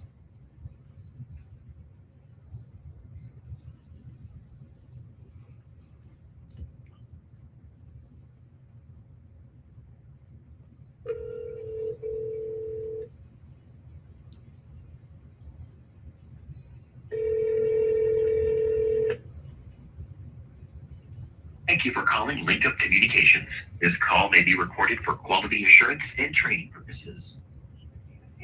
Hey, you might need to run backup. I just lost our guy. Lost your guy? Yeah, I can't get him now. Can you run a backup just to cover the radio stations? Yeah. Okay, and I'll call you back when I figure it out. All right, thanks. Bye.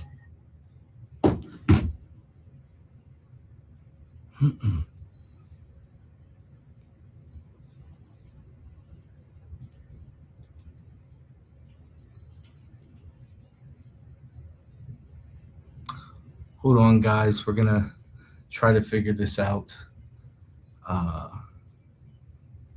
and see if I can somehow get him connected.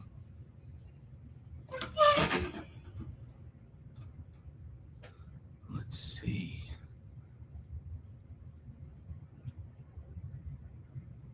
To just lose him all of a sudden doesn't make sense.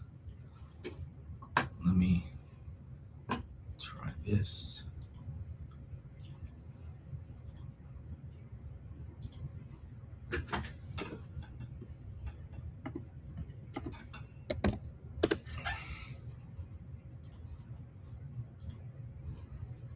No, I can't get him at all. Testing. There we go. There we go. You're back. We are back. Apologies for the technical difficulties there, folks. We are back. Lord willing, you can hear me. If you can't hear me, then say something. No, you can't because I can't hear you. Anyway, hopefully, technical difficulties will end officially and without any more challenges starting right now. Let's move on to the big one. This is one that was big, at least for me. Number 19, the loneliness and meaning crisis. The Surgeon General declared loneliness an epidemic, and for once the government's framing undersold the problem. Deaths of despair, suicide, overdoses, alcohol have claimed hundreds of thousands of men are leading the casualties with fewer friendships, fewer marriages, fewer reasons offered to them for their own existence. Young people report emptiness at rates no prior generation recorded. The secular experts prescribe apps and awareness campaigns, which is like prescribing a screensaver for a house fire. The truth is older and simpler. Human beings were built for God, for family, and for embodied communities. In that order, and we have systemically stripped all three from American life. The void is not a mystery. It is the exact shape of what we removed. And the thing that we removed, I'm sure anyone can guess, our unwillingness, our inability to break free of the technological advances. You know, I have my phone and Brock gets mad at me all the time because I'm sitting there and, you know, text me. I don't keep apps on the phone. I use my phone as a phone because I like talking to people. And if I can go out and meet them in person, I've got a meeting. I got to go up to LA next week. There was no need. Oh, we can just Zoom. It's like, yeah, but it's just LA. I can be there in like an hour. So why wouldn't I? And I'm not saying that, use me as an example, but by golly, if you can be more directly interacting with people, I think that the depression epidemic can be quelled. I hope. Otherwise, I don't know what to do. And yes, I have known people, very nice people, very good people. Otherwise, you'd think, oh, they're normal. They're living their normal life. But they're suffering through massive depression. And it just seems to be getting worse. I blame technology, whether it's medicines, whether it's television, whether it's the internet, whether it's the aforementioned porn, whatever it is, it ain't good. And we got to get it fixed. Speaking of medicine, by the way, number 18 is another big one. Pharmakia. We are a pharmakia nation. When John wrote of the sorceries by which the nations would be deceived, the Greek word was pharmakia, a term that bound together drugs, altered states, and occult practices as a single package. Look around. 1 in 8 American adults takes an antidepressant. Marijuana has gone from counterculture to strip mall commodities. Psychedelics are being rebranded as therapy and marched through the FDA with breathless media coverage, while quote-unquote plant medicine retreats fill the calendars of the same class of people who sneer at church. None of this means every prescription is illegitimate. Medicine is a gift. My wife has a medicine that she must take. She can't survive without it. So I'm not against all medicines, all pharmacies, all pharmakia, but we have to minimize it. I mean, my headache's got to be huge, tremendous, for me to even take a Tylenol or a Motrin or whatever. I guess we're not supposed to take Tylenol anymore. You get the idea. Again, I'm not trying to preach at you. I'm just telling you that if you can avoid it, avoid it. Medicine is a gift, and no one should feel condemned for treatments sought in good faith. But a nation this dependent on chemically managed consciousness should ask what it is medicating, what it is opening, and who benefits from a population that can no longer face reality sober. And that is a legitimate challenge. And look, I can go back, and someday I will talk about on my show the Rockefeller big food, big ag, big pharma that was developed as a result of the changes that were happening in the early parts of the 20th century. And yes, the Rockefellers were John D. was very much engaged in this. This was part of what was being developed today. And notice that most pharmaceuticals, they treat symptoms. They can get into the cure business. It's just not very lucrative. It's easier to take an ailment, take a problem, and treat it indefinitely, sometimes for the entirety of a person's life, than to cure that person of their ills. Research for cures gets a fraction of the money compared to research for treatments. We love our treatments. Number 17, occult mainstreaming. And whenever I say occult, I know a lot of people freak out. What is he about to get into? I'll tell you. Witchcraft is arguably the fastest growing spiritual practice amongst young American women. And it did not spread through covens. It spread through the algorithms. Witch talk content draws billions of views. Tarot decks sell at Target. Manifestation is taught as a productivity technique. Astrology as a personality framework, and crystals as wellness. Each one an entry ramp with the theological price tag carefully removed. The generation that was told religion is superstition has not become rational. It has become pagan, exactly as Chesterton predicted. Christians who roll their eyes at this are missing the strategic picture. The enemy does not need people to worship him by name. He needs only to redirect the innate human hunger for the supernatural toward any altar but the true one.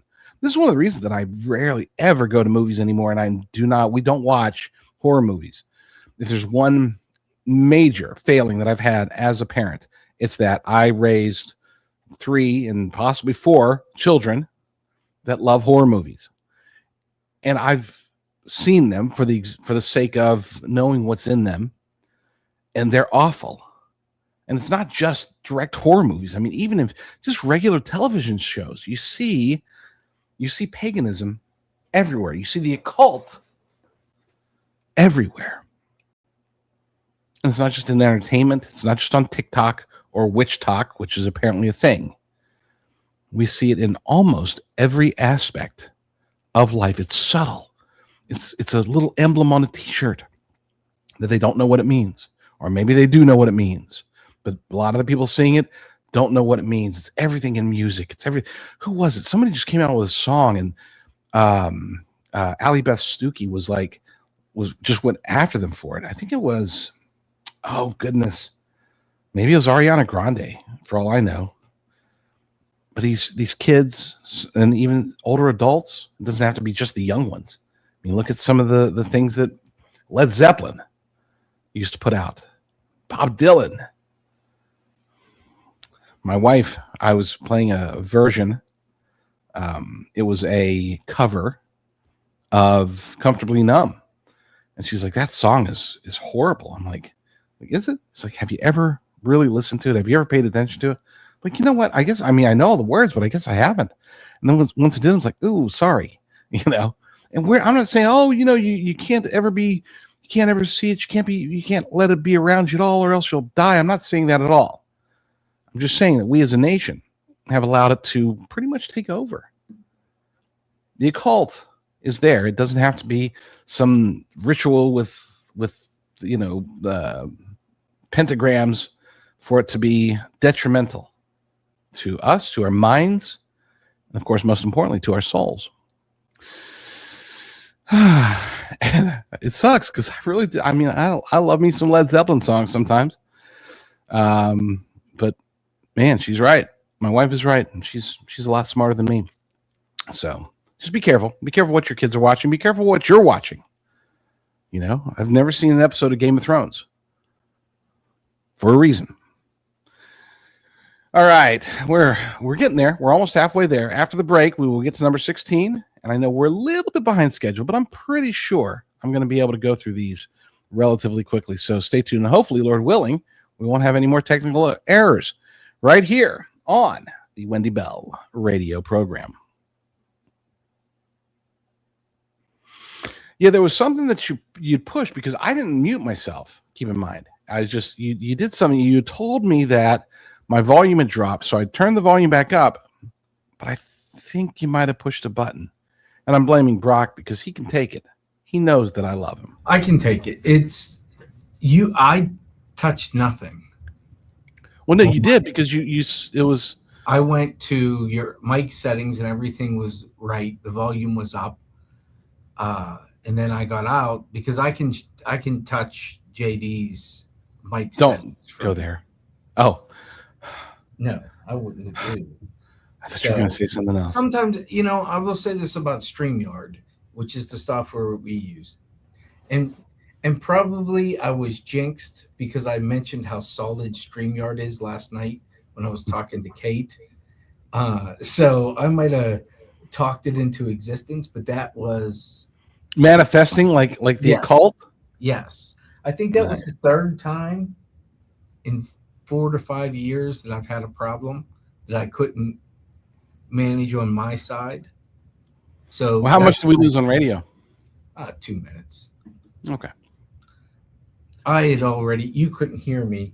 I was on the phone with them at the same time saying, I need you to switch over because radio never lost JD. What they'll do is they'll switch over to yesterday's show and then flip back. So radio, maybe a minute, maybe 2. Nice. That's the hardest thing about doing this, and why a lot of people, if you watch when Dan Bongino did his radio show, or a Scott Jennings does his live, that's why you hear during their commercial breaks. Scott Jennings is a prime example because I've watched it, and when he's on commercial break, you hear the radio feed, and it was the same with Bongino. You hear Scott Jennings back in 4 minutes. And what that's doing is telling the radio stations, this is how much time you have till live radio again. So I know it wasn't my mic, by the way, because they could hear me on the other channel. That's why I said, can you get out and get back in? Yeah. I had your other channel up and I could hear you. And that's why I thought to say, get out and get back in. Yep. Well, it worked out. We're here. Oh, we still got plenty of time too. That's the good part. So that's awesome. Hold And on. to the people, I appreciate you saying that I'm good under pressure, but I thought I've seen every Oh, you're a champ. the thing could go wrong. And let me tell you, one of the radio stations I worked at, I literally had to climb under the board to fix it. So I think I've seen at this point, when it comes to the radio side, everything, because it's when you're taking. So our stuff is covered by panels. So when you're taking panels off and moving cords around, that can get stressful. But Oh, that's yeah. one of the things that I think makes us different is you don't hear a radio feed when we're on break, and you get to see the mistakes. You get to see the screw ups, the technical difficulties. Which there's a lot of people out there that will not tell you when there's technical difficulties. I mean, it's one of the adages that they don't admit on the air that there's technical difficulties. But I don't know. I think people deserve to know and see what we go through when there's problems. You guys see it. So, all right, here we go.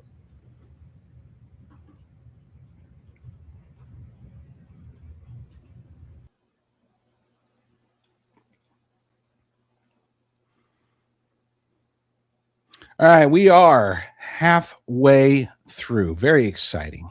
Very exciting to be officially halfway through, and we're just going to keep buzzing through it. Number 16, National Covenant and Judgment. Romans 1 describes a specific sequence of people who knew God, refused to honor him, and so he gives them over to darkened thinking, to degraded passions, to a debased mind, or as the King James puts it, a reprobate mind. Reprobate. There we go. Don't want to sound like Candace Owens. Read the chapter slowly and then read the news. The most sobering interpretation of America's condition is not that judgment is coming, but that a form of it is already here, and that it looks less like fire from heaven than like restraint being lifted. The nation handed over to the consequences of what it demanded. America is not Israel and holds no covenant of that kind, no Abrahamic covenant over us. But we should be aware that in Romans, the principles of Romans, which is written specifically to the Gentiles, it is not covenant specific. It is a description of how God deals with any people who suppress the truth. The question is whether we are early or late in the sequence. And I would argue that we are, based upon everything that I know of Romans, not just Romans 1, but all the way through, which is, by the way, a book that I recommend everybody read ASAP. If you haven't, or even if you have, read it again, because you see America falling into that trap, and we have to be very careful about that. Number 15, foreign entanglements and empire fatigue. I'm not going to read this one because you already know. I mean, we are still, to this day, Congress is still trying to send money to Ukraine. We are still obviously very much entangled in Iran. And there are threats of other areas, other countries where we're supposed to be somehow entangled. Look, I'm as close to being what I consider to be, I'm a rational non-interventionalist. If there's a valid reason for us to get involved and that valid reason is not for anybody else, a valid reason for us to get involved in a conflict, so be it. But that is super, super, super rare. I mean, we should go generations without having to get involved in pretty much anything because we are the United States of America. And if we do get involved, it should be limited as possible. With that said, when it comes to, for example, the Iran war, I was opposed to it before February 28th. But I also understand that once President Trump made the decision and we went and took out the Ayatollah on February 28th, when we started bombing the crap out of them for an extended period of time, we started taking out their military. And when we were already in, at this point, I am fully in favor of finishing the job. There are no half measures. It's not like, okay, well, we shouldn't have gone there, so I'm going to be against it all the way through, and I'm going to stop supporting President Trump over it, and everything's bad. Look, I want it to end as quickly as possible, but I want it to end right. Winston Churchill once said, when you're going through hell, keep going. That's how I feel about Iran. Now, Ukraine, totally not our war. We have no involvement with it whatsoever. We shouldn't be sending them aid. We shouldn't have sent them a penny of aid. It's not our war at all. And we shouldn't have been involved in done the things that we did with them starting in 2014 either with Barack Obama. We shouldn't get involved. We shouldn't get involved. And yet we keep getting involved. So yeah, is that a threat? You betcha. Hopefully, Lord willing, we'll get out of Iran. Everything will be hunky-dory, and we'll move on and not get involved in any other wars for a very long time. Let's see, can we get number? Yeah, we're going to try to get this one in. Number 14, the death of shared truth. Self-governing people must be able to argue from common facts, and that capacity is nearly gone. Algorithmic feeds sort Americans into custom realities. Understand that. You're fed into if you're on X, if you're on Facebook, if you're anywhere, you're going to be fed into a bubble. You're going to be fed into an echo chamber, because if you like something, they're going to feed you more of what they think you like. And that's damaging. That's harsh. That's hard for us to deal with. We just don't even realize it most of the time. Legacy media burned its credibility across a decade of provable falsehoods, and the alternatives that replace it carry their own incentives to inflame. Now AI-generated text, images, and video flood the zone, making the dead internet theory less a conspiracy than a description, and pushing us toward a world where any inconvenient evidence can be dismissed as fake, and any fake can be laundered as evidence. This is an epistemological, I said it right, crisis with national security implications. A country that cannot agree on what is real, cannot deliberate, cannot self-correct, and cannot be steered by whoever controls the filters. Imagine what would have happened if Elon Musk had not have bought Twitter at the time. We never would have even heard of the Twitter files. We never would have known that a humongous, a gigantic operation was in place through which government was at every level, city, state, national levels, different departments, different people, Republicans, Democrats, so many of them had direct lines to big tech companies. They were using these connections, this infrastructure that was built specifically for censorship, to censor us, to suppress our speech. We are American citizens. The government is not allowed to do that. And yet with the smallest estimate possible was that at least 50,000 people were aware. 50,000 Americans were aware on both sides, the big tech side and the government side, that they were directly attacking our First Amendment. Now, I'm not saying that all 50,000 knew that what the First Amendment even is, but that should concern you. That should almost, I wouldn't say scare you, but it should really piss you off. And if Elon Musk had not have bought Twitter, we never would have known. It would probably still be happening today. This is an issue, folks. It's an issue that we have to deal with, but not today. We're going to move on to the next issue as soon as we get back from break, right here on the Wendy Bell radio program. I'm doing my best, by the way, for Brock's sake, to actually give him some time.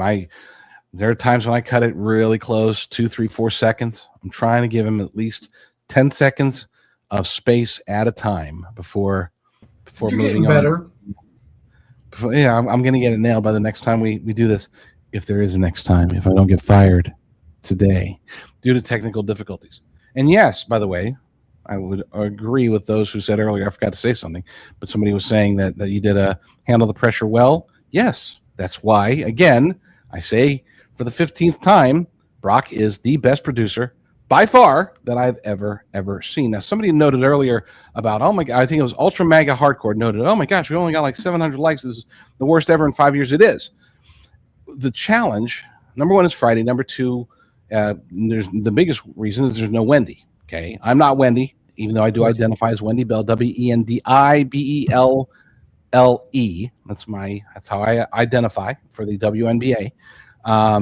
But no, the biggest reason, and I told Brock this before the show started, is that there are currently 60,000 people between the various feeds that are covering the Candace Owens, Andrew Wilson debate, which I am so glad I wouldn't even be tempted to watch because I'm right here with you all. And I wouldn't have been tempted. I would have definitely been very happy to not watch it. And that's just on Rumble alone, not even on Facebook or X where it's, or YouTube and X where it's also playing. So we expected, even before the show started, that today was going to be a very, very tiny show. So we will greatly appreciate any and all thumbs up, any and all follows. I think we're under. Get your friends and family to do it. Let me check. Yeah, we're under 700. That's embarrassing. 85 to go. My goal was to reach it by our 5th anniversary. You can see on the bat, it says September 7th. So I think we're going to get there. And thank God JD wasn't here when we've lost the internet. When did you lose the internet? Sometimes our internet goes down, like, because Comcast. Anyways, but just give me the login. I can do it. I have a Verizon patch that's Wi-Fi. So, but I have to run so there's a room that has all the racks, and JD will know what I'm talking about. It's racks of that send the tones to other radio stations. It's just all wires and little pieces of hardware. But I have to run in there and patch it. You guys have all seen it. You guys have seen it, but what's concerning when we lose the internet is we lose our feed to the radio stations also. So everything is internet based now, and it can be good or not good. I mean, 95% of the time, there's no problems. But it's that 5% that you learn to deal with. Like anybody else in their life and their job, stuff comes up and you just learn to fix it. Well, you deal with it like a champ, like I said. Well, there's only so much to get worried about,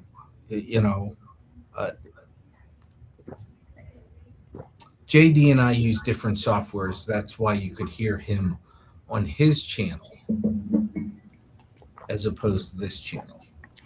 Yes, but that does tell us that we know it was definitely StreamYard. Yeah. It was on our software's end. So you won't get fired for that. But there's other reasons. Love it. We can come up with other reasons. I don't want to get fired. I haven't been fired this month.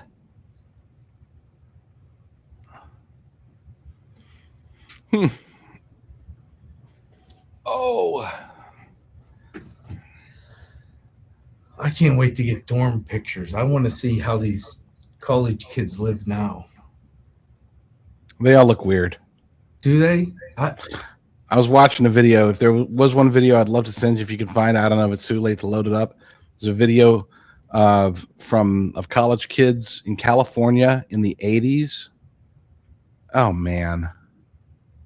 It's just a different time. Oh, I was a college kid in the 90s and the food stunk. Food? You had food at your college? Well, you got that room and board type. I had Hot Pockets and ramen, baby. Oh, trust me, I ate that too. But then I moved off campus into an apartment. The best when you were stuck with ramen pockets. Gone was the cinder block walls with a bed that's this big. Although it's nice getting your own shower. We had a shared shower at OU. I think most colleges are. Gym shower, it's easiest to keep clean. I was in a frat before my first day of college, and you're frozen. It was the worst frat possible. I didn't know. Frats. That whole paying for friends. Oh, I didn't pay. I got sucked into it by my friend from high school who was a year older than me. Went to a fraternity, and ended up becoming the fraternity president. And he recruited me to go Same in there for with me. him. I got into the parties because my friend was the president of his fraternity. Yeah. Maybe we had the same. Maybe we were at the same parties. No, Okay. you're way older than me. I am. I'm ancient.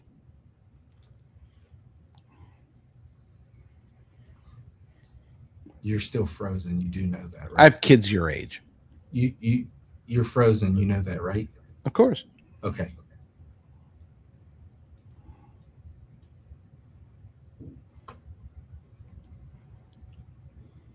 Dude, go back to the other picture. All right. On my show, they're probably freaking out right now. 5, 4, 3, 2, 1. Welcome to your daily dose of facts to fight off the liberal gaslighting. You can be in the middle of a hurricane, You have sanctuary in the city of Chicago. or you can be on a calm day. North is still north. You could be in a thunderstorm. I am angry. We are not going back. Not ever. North is still north. People can yell at you. The hell with the Supreme Court. We will defy them. North is still north. It doesn't change fundamental things. And in this business, right is still right, even if you stand by yourself. We don't get fooled again. No. Live across the fruited plain and from sea to shining sea, we are converting the Marxist left 1 hour at a time on the Wendy Bell radio program. From JDRucker.com and the Discern Report, filling in for Wendy is JD Rucker. It is true. I am JD Rucker, even though I've considered identifying myself as Wendy Bell to go try out for the WNBA. WENDIBELLE. That's my version of Wendy Bell versus the actual real version, which is WENDYBELL. And if you are not following her on Rumble, please do so now. I will wait. Okay, that should have been enough time. Let's move on to number 13. We're cooking. We're going to make it all the way through. Number 13, the transhumanist temptation. The oldest lie in recorded history was, "You shall be like as gods," and it is now a funded research agenda. Silicon Valley's most powerful figures speak openly of merging with machines, defeating death, and building artificial superintelligence, some of them using explicit religious language about creating that which they will then, in their own words, worship.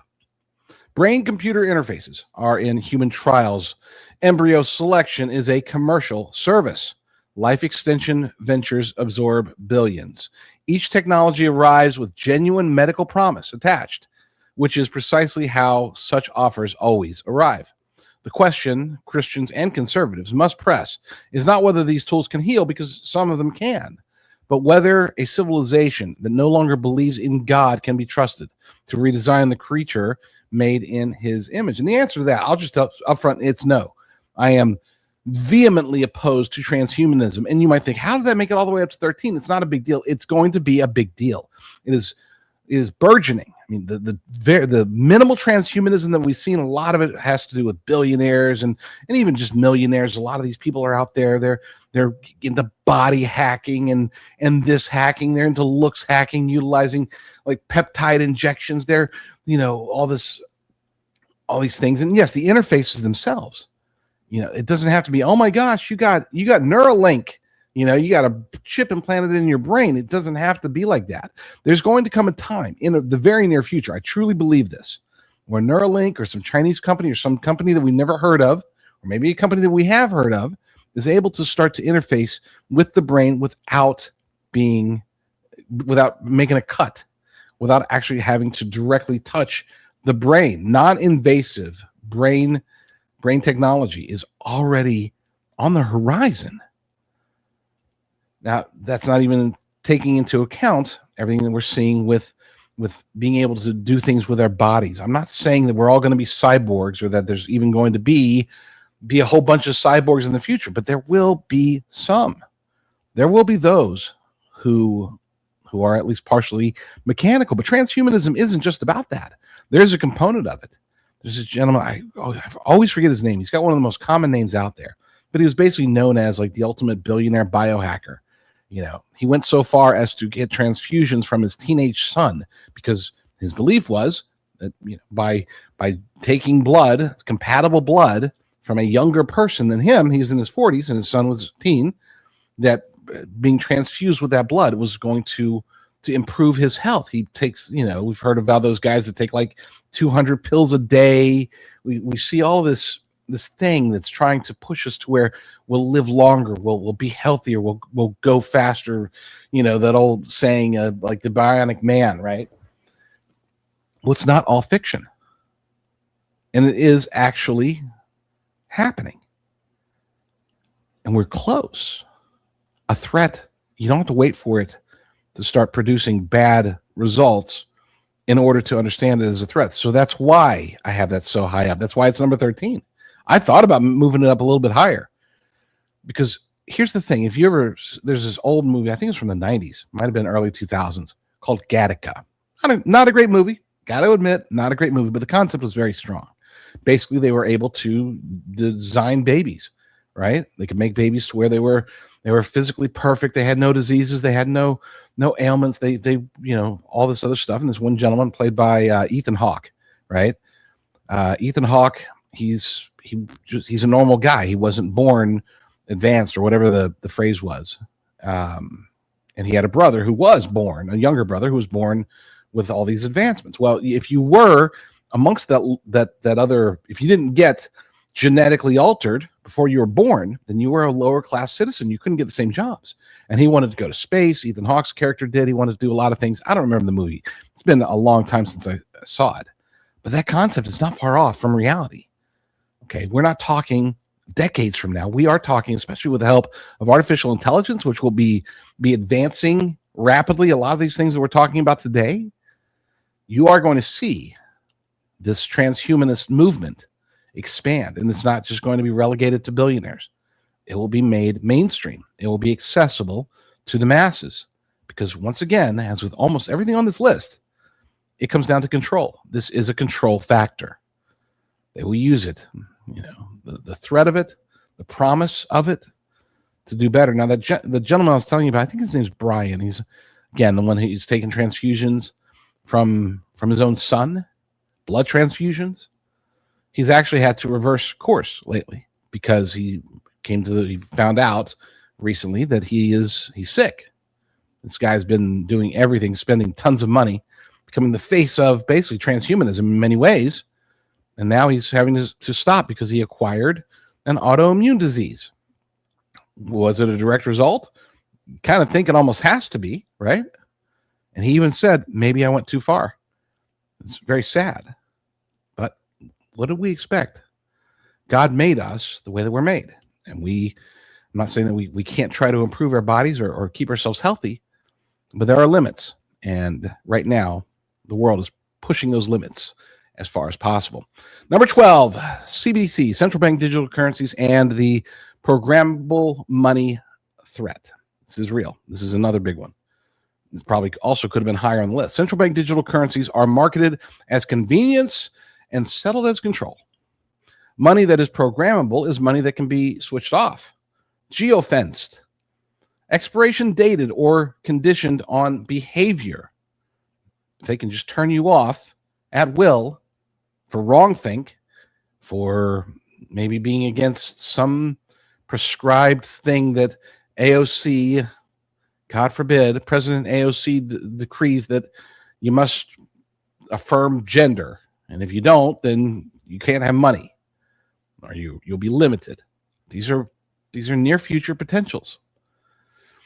Anyone who considers that paranoid should review what happened to the bank accounts of Canadian truckers or the quiet debanking campaigns against gun dealers, crypto firms, ministries here at home. Political resistance has produced real wins, including a federal pushback against a retail CBDC, but the architecture advances anyway through instant payment rails, digital ID initiatives, and private sector proxies that accomplish the same surveillance with better branding. The endpoint is a financial system where dissent has a purchase history. Sound money in your own possession is not nostalgia. It is exit. I'm a firm believer. And people ask, well, how can we stop that? If that's going to be the only way that you can buy or sell is having this mark of some sort, what do? Well, number one, you start off by eliminating as much debt as possible. Get out of debt. I'm saying all debt. Okay, go as lean as possible right now, as best you can. I know it's hard for many of us. It's hard for me.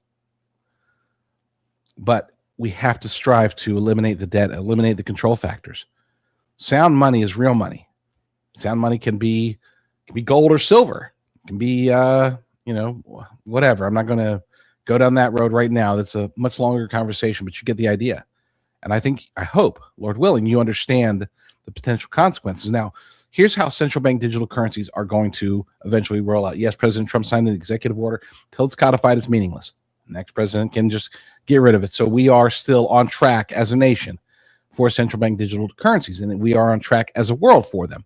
What will end up happening is, and with the national debt the way it is, that's going to be, in my humble opinion, the likely trigger to force it upon not just America, but the world. Every nation, most nations, will have their own version of a central bank digital currency, but something will happen. We'll have sovereign money, right? It won't be all centralized.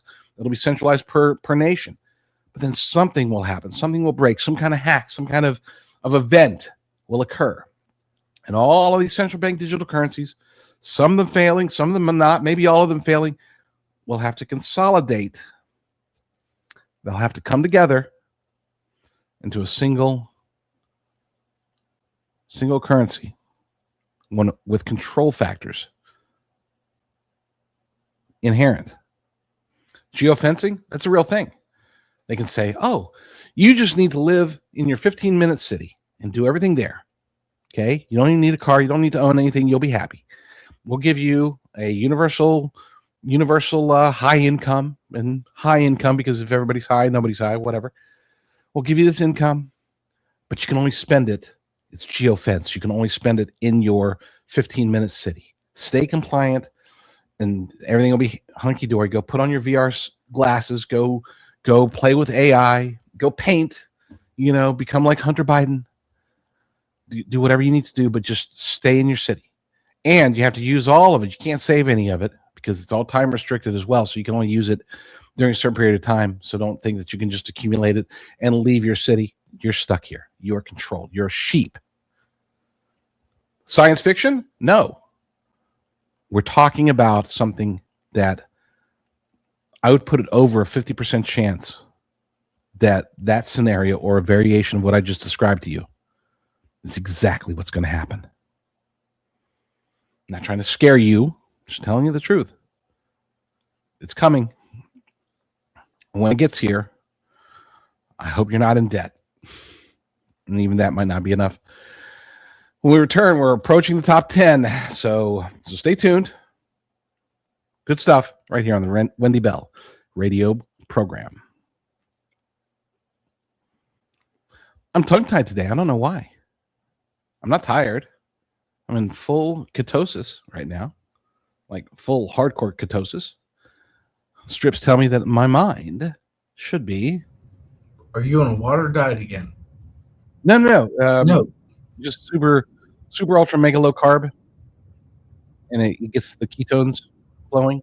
And I can tell you that whether or not you lose weight, which I am losing a little bit of weight, but even if you don't lose weight, I'm a big fan of the keto diet because of without ketones, I'm just not as bright. And this is your entry to say, well, you're not bright even with ketones. So I'd hate to see you without them. I don't think I need to say it.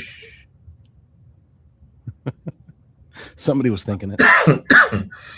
Somebody thought it was funny. They just didn't say it out loud. I heard on the water diet that it replenishes your stem cells. Yeah, it does. Not just stem cells. Yes. If you are on a water fast, then stem cells, they do increase. You go into autophagy. Next time I will get into my version of body hacking, which doesn't require any drugs, Doesn't require any neural implants. Doesn't require anything other than good eating, good exercise, good sleep, sunlight. I don't know, things that God gave us in order to stay and be healthy. Somebody, even though apparently it's not working, because somebody said I look like I'm in my 60s or 70s. Wow. You look good for 70. I mean, how old are you? I'm in my 80s, man. Oh, well, you look great for your 80s. Yeah. I'm a great grandfather. I'm still waiting to hear about the meeting of the boyfriend. I'm still waiting to hear about the meeting of the boyfriend. Yeah, it's coming. 10 days. Oh, he's not counting. I'll tell you what, I did a 3-day water fast, and I felt fantastic. They're the best. I mean, yeah, I felt fantastic. And who got me into it was Dr. Mike, the vet we have on Saturdays. Nice. He's like, you should really try one of these. He goes, you'll be surprised how much inflammation. You should have kept going. 3 days is the hard part. After 3 days, it gets easier. Does it? How much? He said his son did a 7-day, and I'm like, I don't know if I could pull that off. You could. You could pull off a 7-day. Yeah, I don't think I want to. Oh, it's worth it.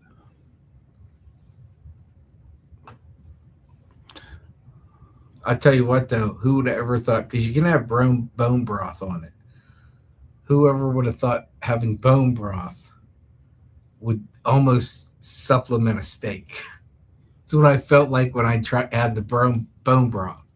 It was like you shouldn't. I'll tell you. So there are certain things you really shouldn't have bone broth on a water fast, and that might be why you had to stop after 3 days, because it does have, even though it's oftentimes between 20 and 70 calories, it still has enough calories to keep you out of autophagy, which is one of the most important aspects of a water fast.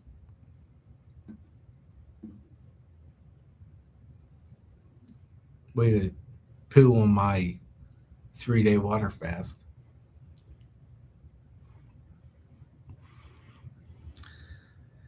There's reason for firing.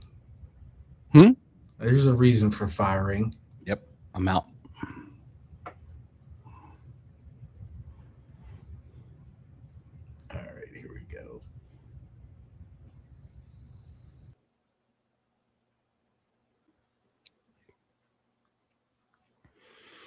Oh, we're getting so close.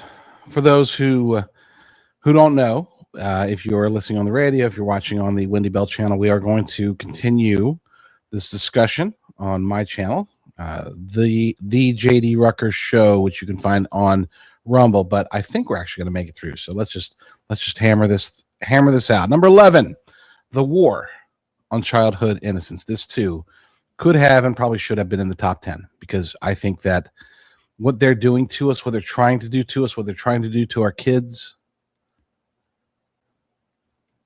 it's disgusting. Absolutely disgusting. Every healthy civilization in history has understood that children are to be protected from adult matters until they mature. Ours has inverted this into a principle of liberation. Sexualized content in school libraries defended as literature.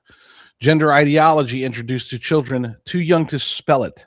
In some cases, advancing to medicalization pathways that other Western nations are now retreating from after reviewing the evidence. Screens engineered by the world's best behavioral scientists to capture developing minds, delivering content no parent would choose. These are distinct problems with distinct culprits, but they share a target and a result. Childhood itself is being foreclosed. Christ reserved his most severe warning, the millstone, for those who cause little ones to stumble. It is not a minor item on this list. Like I said, I could have very easily and probably should have put it up higher, because this isn't just about the children today, it's about the adults of the future. And when I had my kids, last couple of generations, millennials, and then getting into Gen Z. I never thought, I'm like, oh man, these crazy kids, they're so crazy. They don't know any better. They're so crazy. You know, I did my standard old man thing, but at no point did I think, oh, these kids aren't going to be able to do anything. They're going to be broken. They're going to be helpless. I didn't think that at all. I think that now about this new generation.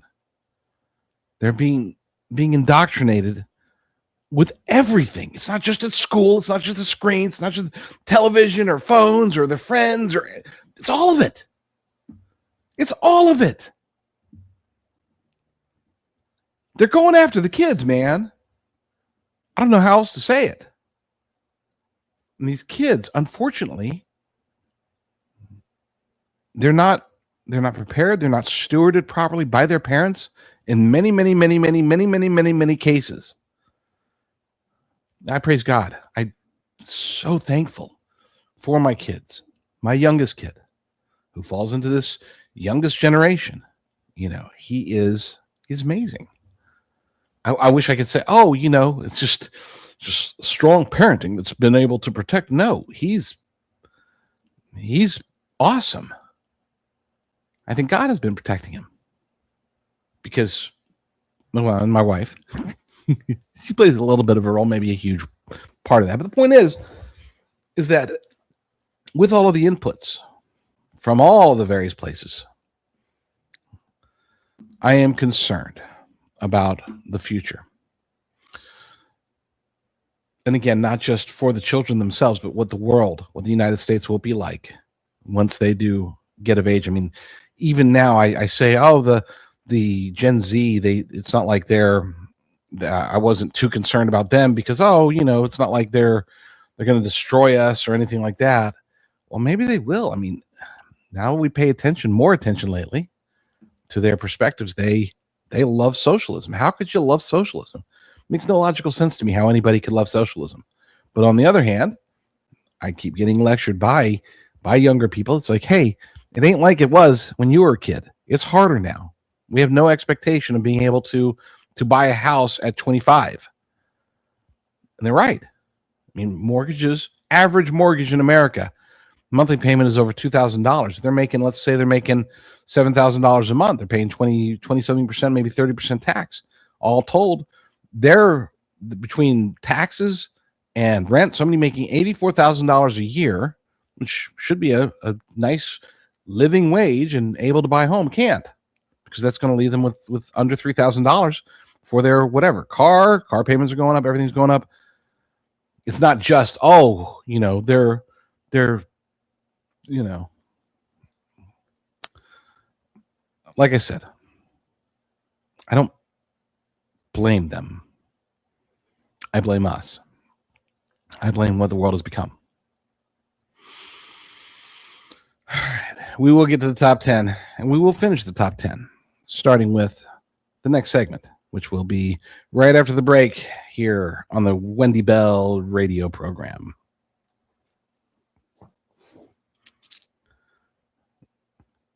Okay, so in reality, I'm probably not going to make it, am I? I just realized. You're right, man. I was cooking until the technical difficulty, and then all of a sudden, it seems to have slowed down, and now I don't think I'm going to make it. But we are, again, don't worry, I'm not going to leave anybody hanging. We will get through with them all, even if I just have to list the last 7 or 8. We only got 2 segments left, unfortunately. And I blame Brock for that. Oh, hey, there's Brock. Sorry. Didn't know you were listening. I really wasn't. Good. You were complaining about something. Liberal was coming out in you, and you're blaming other people and complaining. It's all your fault. All your fault. And I do blame you for it being your fault. Okay. I get blamed all the time at home, here. As you should. Right. As you should. So I did a little searching on JD. He's in his 50s, apparently. That's what the Google machine said. Google is wrong. Google says I'm in my 50s? Really? You trust Google? You're one of those guys, aren't you? You probably Google things, don't you? You know, last time I used Google this morning, but you know that the last time before that I used it Yesterday morning. yesterday. No, yesterday night, last night. I use it every day, but I can still make What's fun of you for it. JD stand for? Mr. Black Dog wants to know. Who does? Mr. Black Dog. Nope, So nope, not what gonna does answer him. JD stand for? No, he didn't subscribe. He didn't. He didn't subscribe. It stands for Wendy Bell. Someone's guessing 52. How old's your oldest? Hmm? How old's your oldest? 31. I could see 52. Yeah, me too. With the way you react, I'm going to guess probably 55 or same age as Wendy. No, I'll take 52. I like 52. 52 Well, is no, good. if you're saying 52, it makes me believe that you're not 52. But I don't lie. You're not lying. You just said, I'll take 52. So you're technically not lying. The cadet's logic is sound. Yeah, well.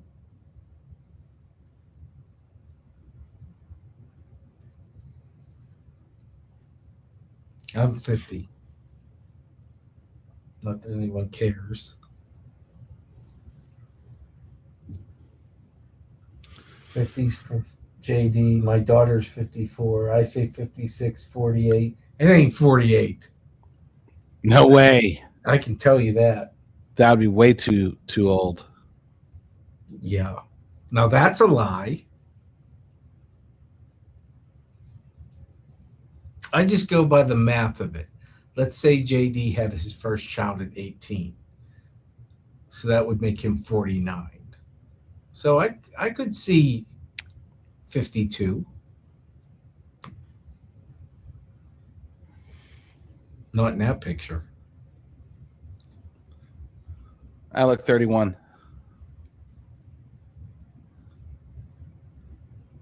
People think Wendy's in her 40s.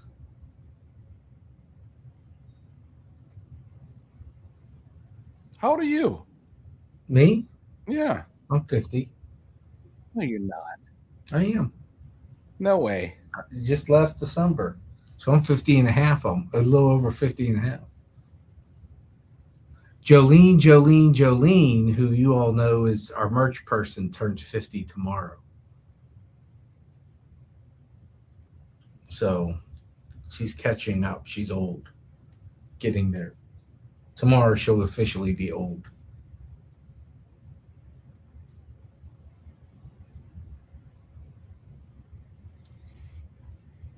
My son is 52. I just turned 70 2 weeks ago.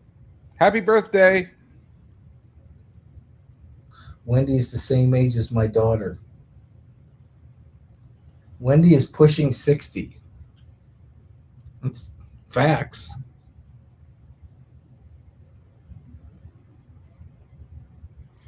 But her hair is only 28. Every 4 weeks it is.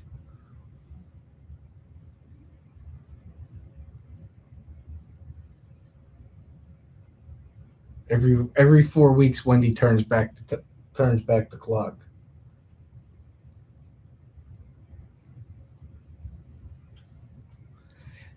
Age is just a state of mind. And creaky joints and backs.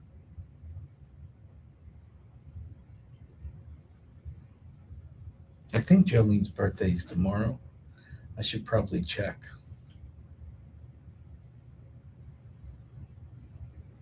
Oh, I don't want to get on Facebook.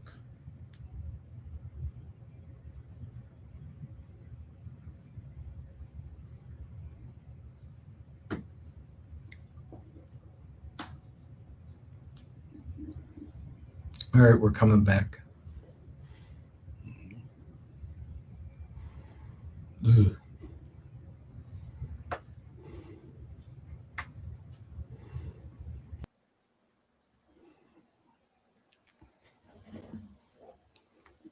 Well, it's time, my friends. It is time to go through the top 10 lists, the top 10 ones. Now, I know you're probably thinking to yourself, it took 2 hours to go through the top 20. How am I going to squeeze the top 10 into 2 segments? Well, we're going to go through them quickly.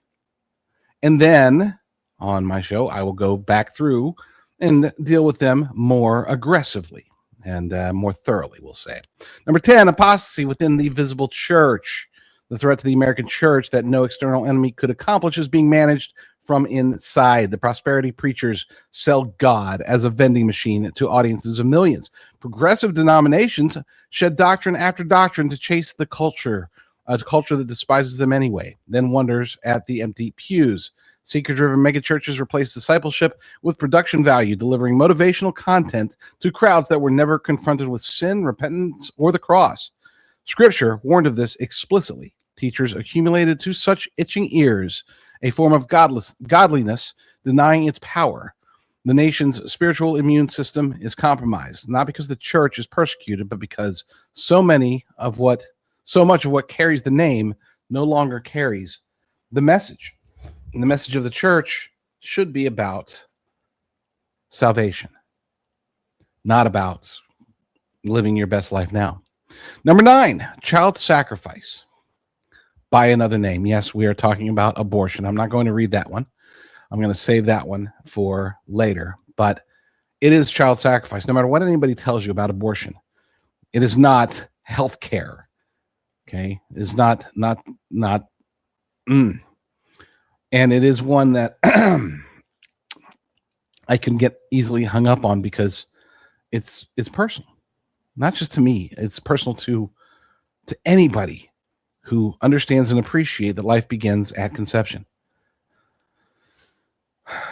I am an extremist when it comes to abortion. I'll just tell you that up front so that you know before I get into it. In the next episode, the next show, you'll know that I don't treat abortion with kids' gloves at all. Number 8, probably my favorite one on here, and it is. We're experiencing it as a nation right now. The uniparty and managed opposition. On the issue where the donor class is united, endless spending, foreign intervention, mass legal migration, surveillance reauthorization, corporate consolidation, Washington's 2 parties reliably discover bipartisanship. The theatrical combat is reserved for cultural questions that mobilize voters without threatening budgets. This is the uniparty problem, and acknowledging it does not require cynicism about every individual legislator. There aren't very many that are decent, and there are pretty much none that are good.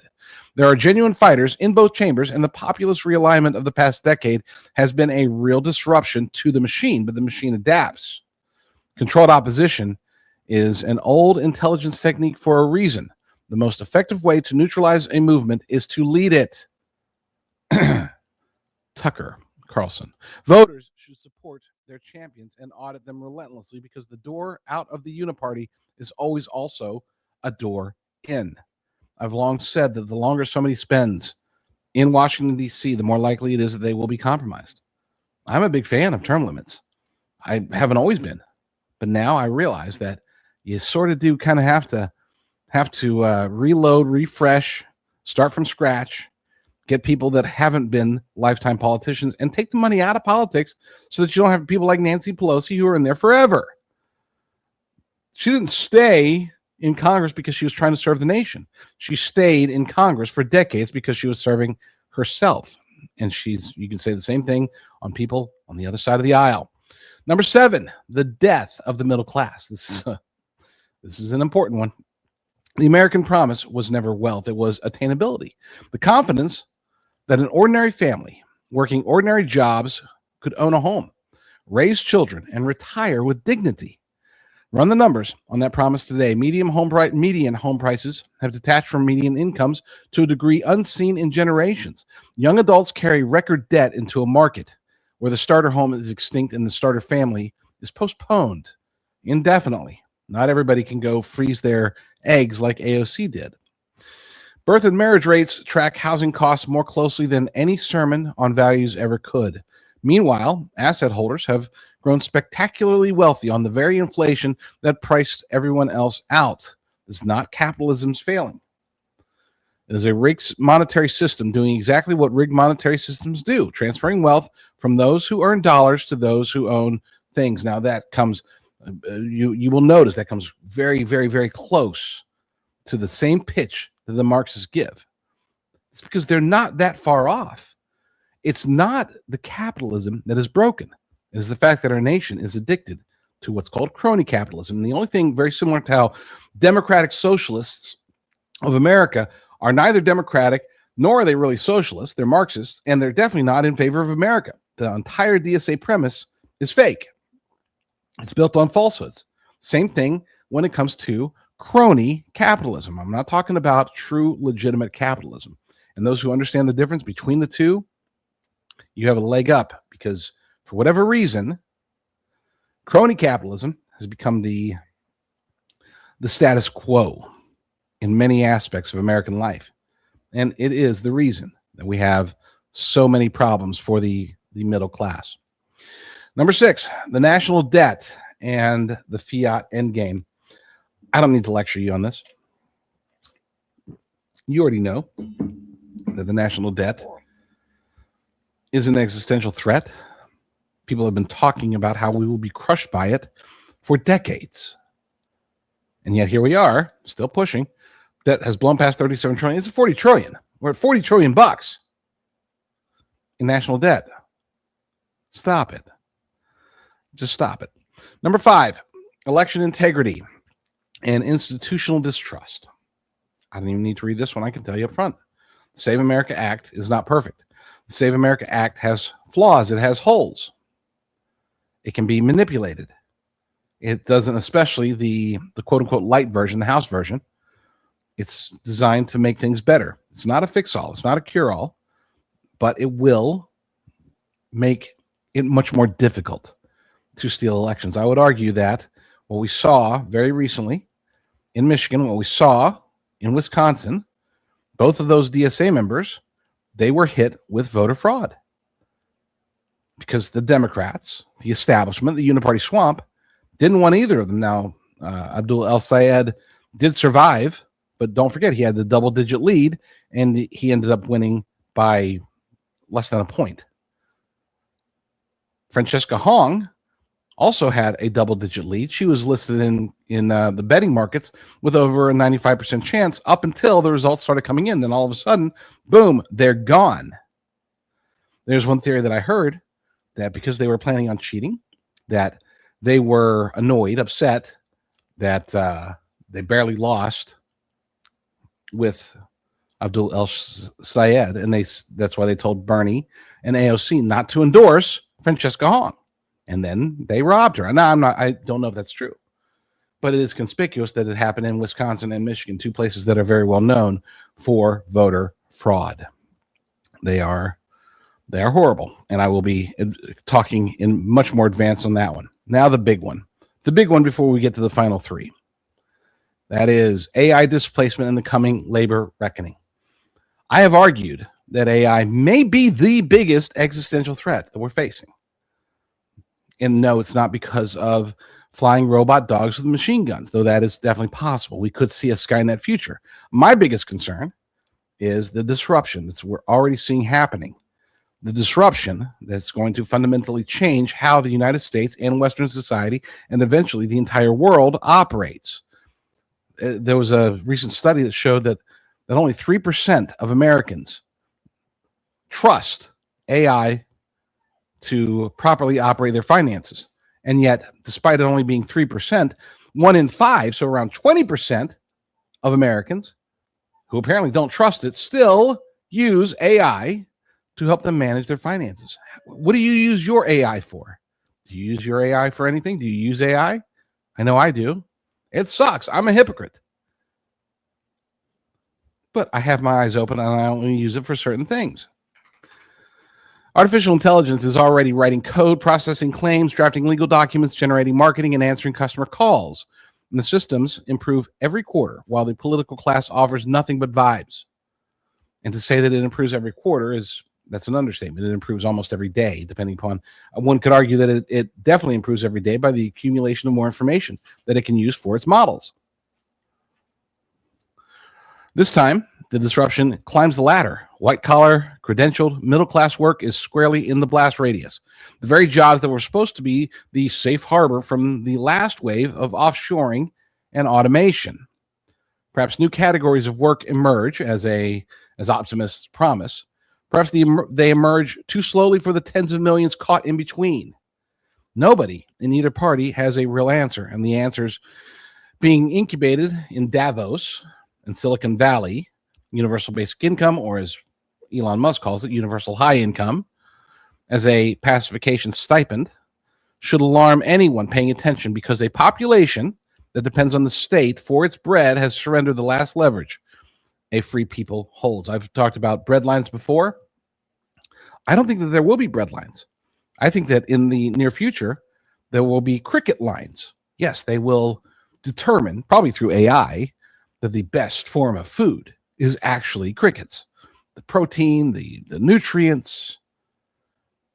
And yes, I do truly believe that they are going to try to force it onto the masses. You might say, I'll never eat a cricket burger. Unless you can truly break away, break free. Or unless, hey, you get raptured ahead of time. Unless those things happen, then almost everybody will be stuck in either a bread line or a cricket line or something to that effect. Look at what's happening to grocery stores in Iran. Look at what happened at grocery stores in Venezuela. It's not just, Marxism is going to kill us, socialism, communism. It is the fact that if we keep in this trajectory with artificial intelligence having so much of an impact on our lives, we're not going to be suddenly lurched by gunpoint into some dystopian future.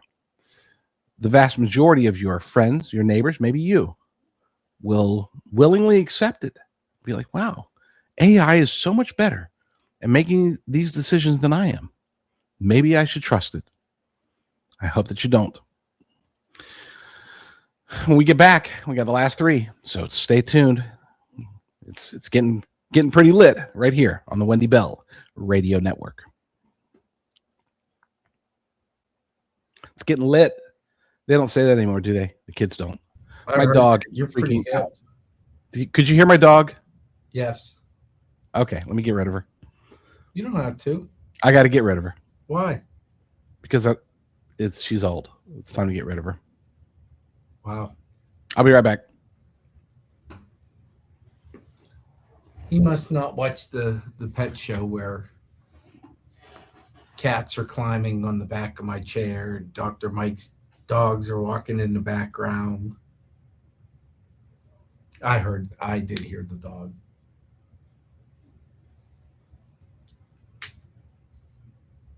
Does anyone really care, though?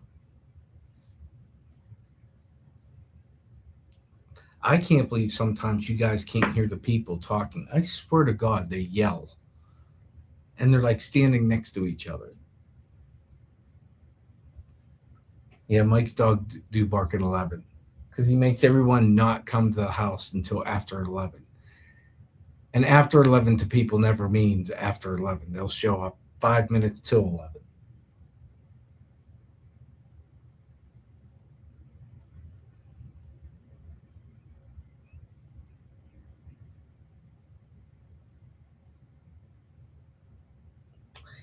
What kind of dog does he have? I thought he said it before. It's a wiener dog and a Labrador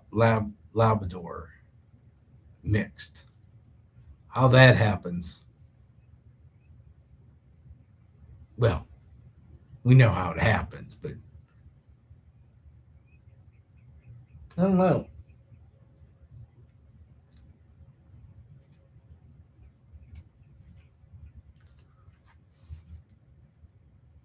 Or is it a poodle and a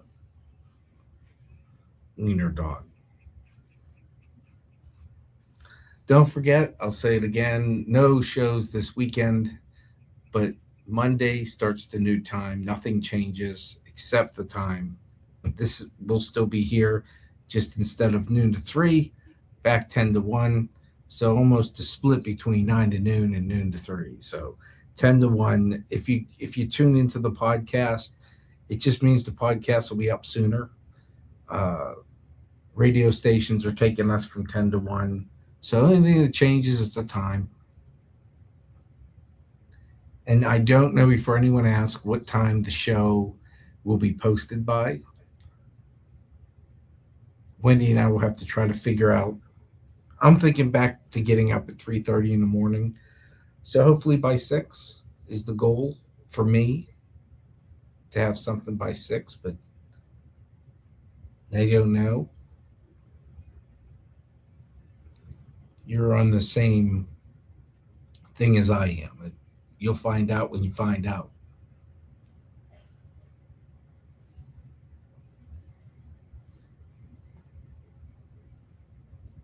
Ten to 1 is great. I hope so. I know it goes against, Benny Johnson and Steven Crowder and Dan Bongino, but this was too good of an opportunity from the radio side for us to pass up. You have a lot of people that are nationally syndicated that don't come close. We're going to have about 35 to 36 stations, I believe. And to do it all on our own, it's kind of unheard of. One, to self-syndicate. I know of another guy, but he has like 12 stations, so, which is incredible in itself. But big opportunity for us to expand the radio side. Okay. Just in time, we're coming back.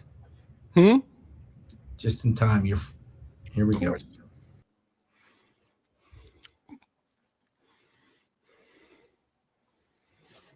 All right, the moment has arrived. The top 3.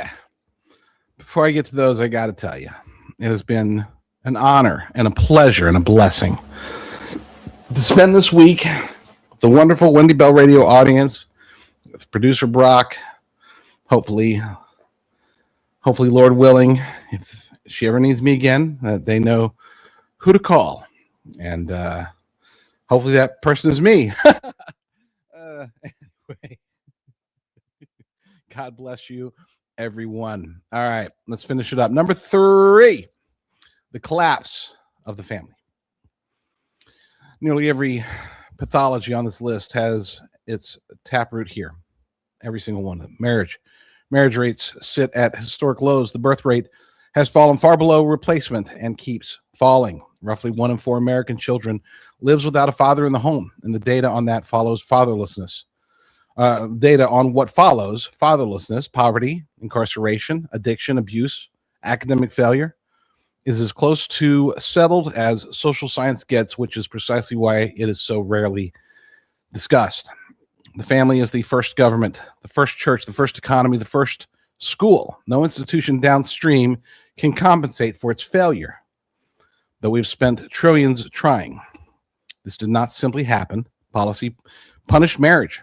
Culture mocked it, and an economy rigged against household formation finished the job. Rebuilding the American family is not one item on the national to-do list. It is the precondition for the rest of the list mattering.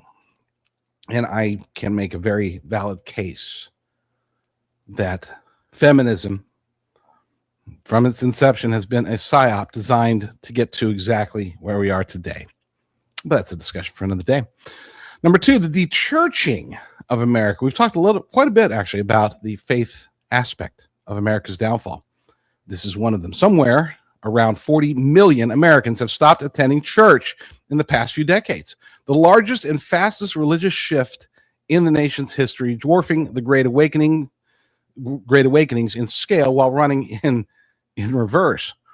The researchers behind the de-churching data found something that should sting. Most levers did not storm out. Most levers did not storm out over doctrine or scandal.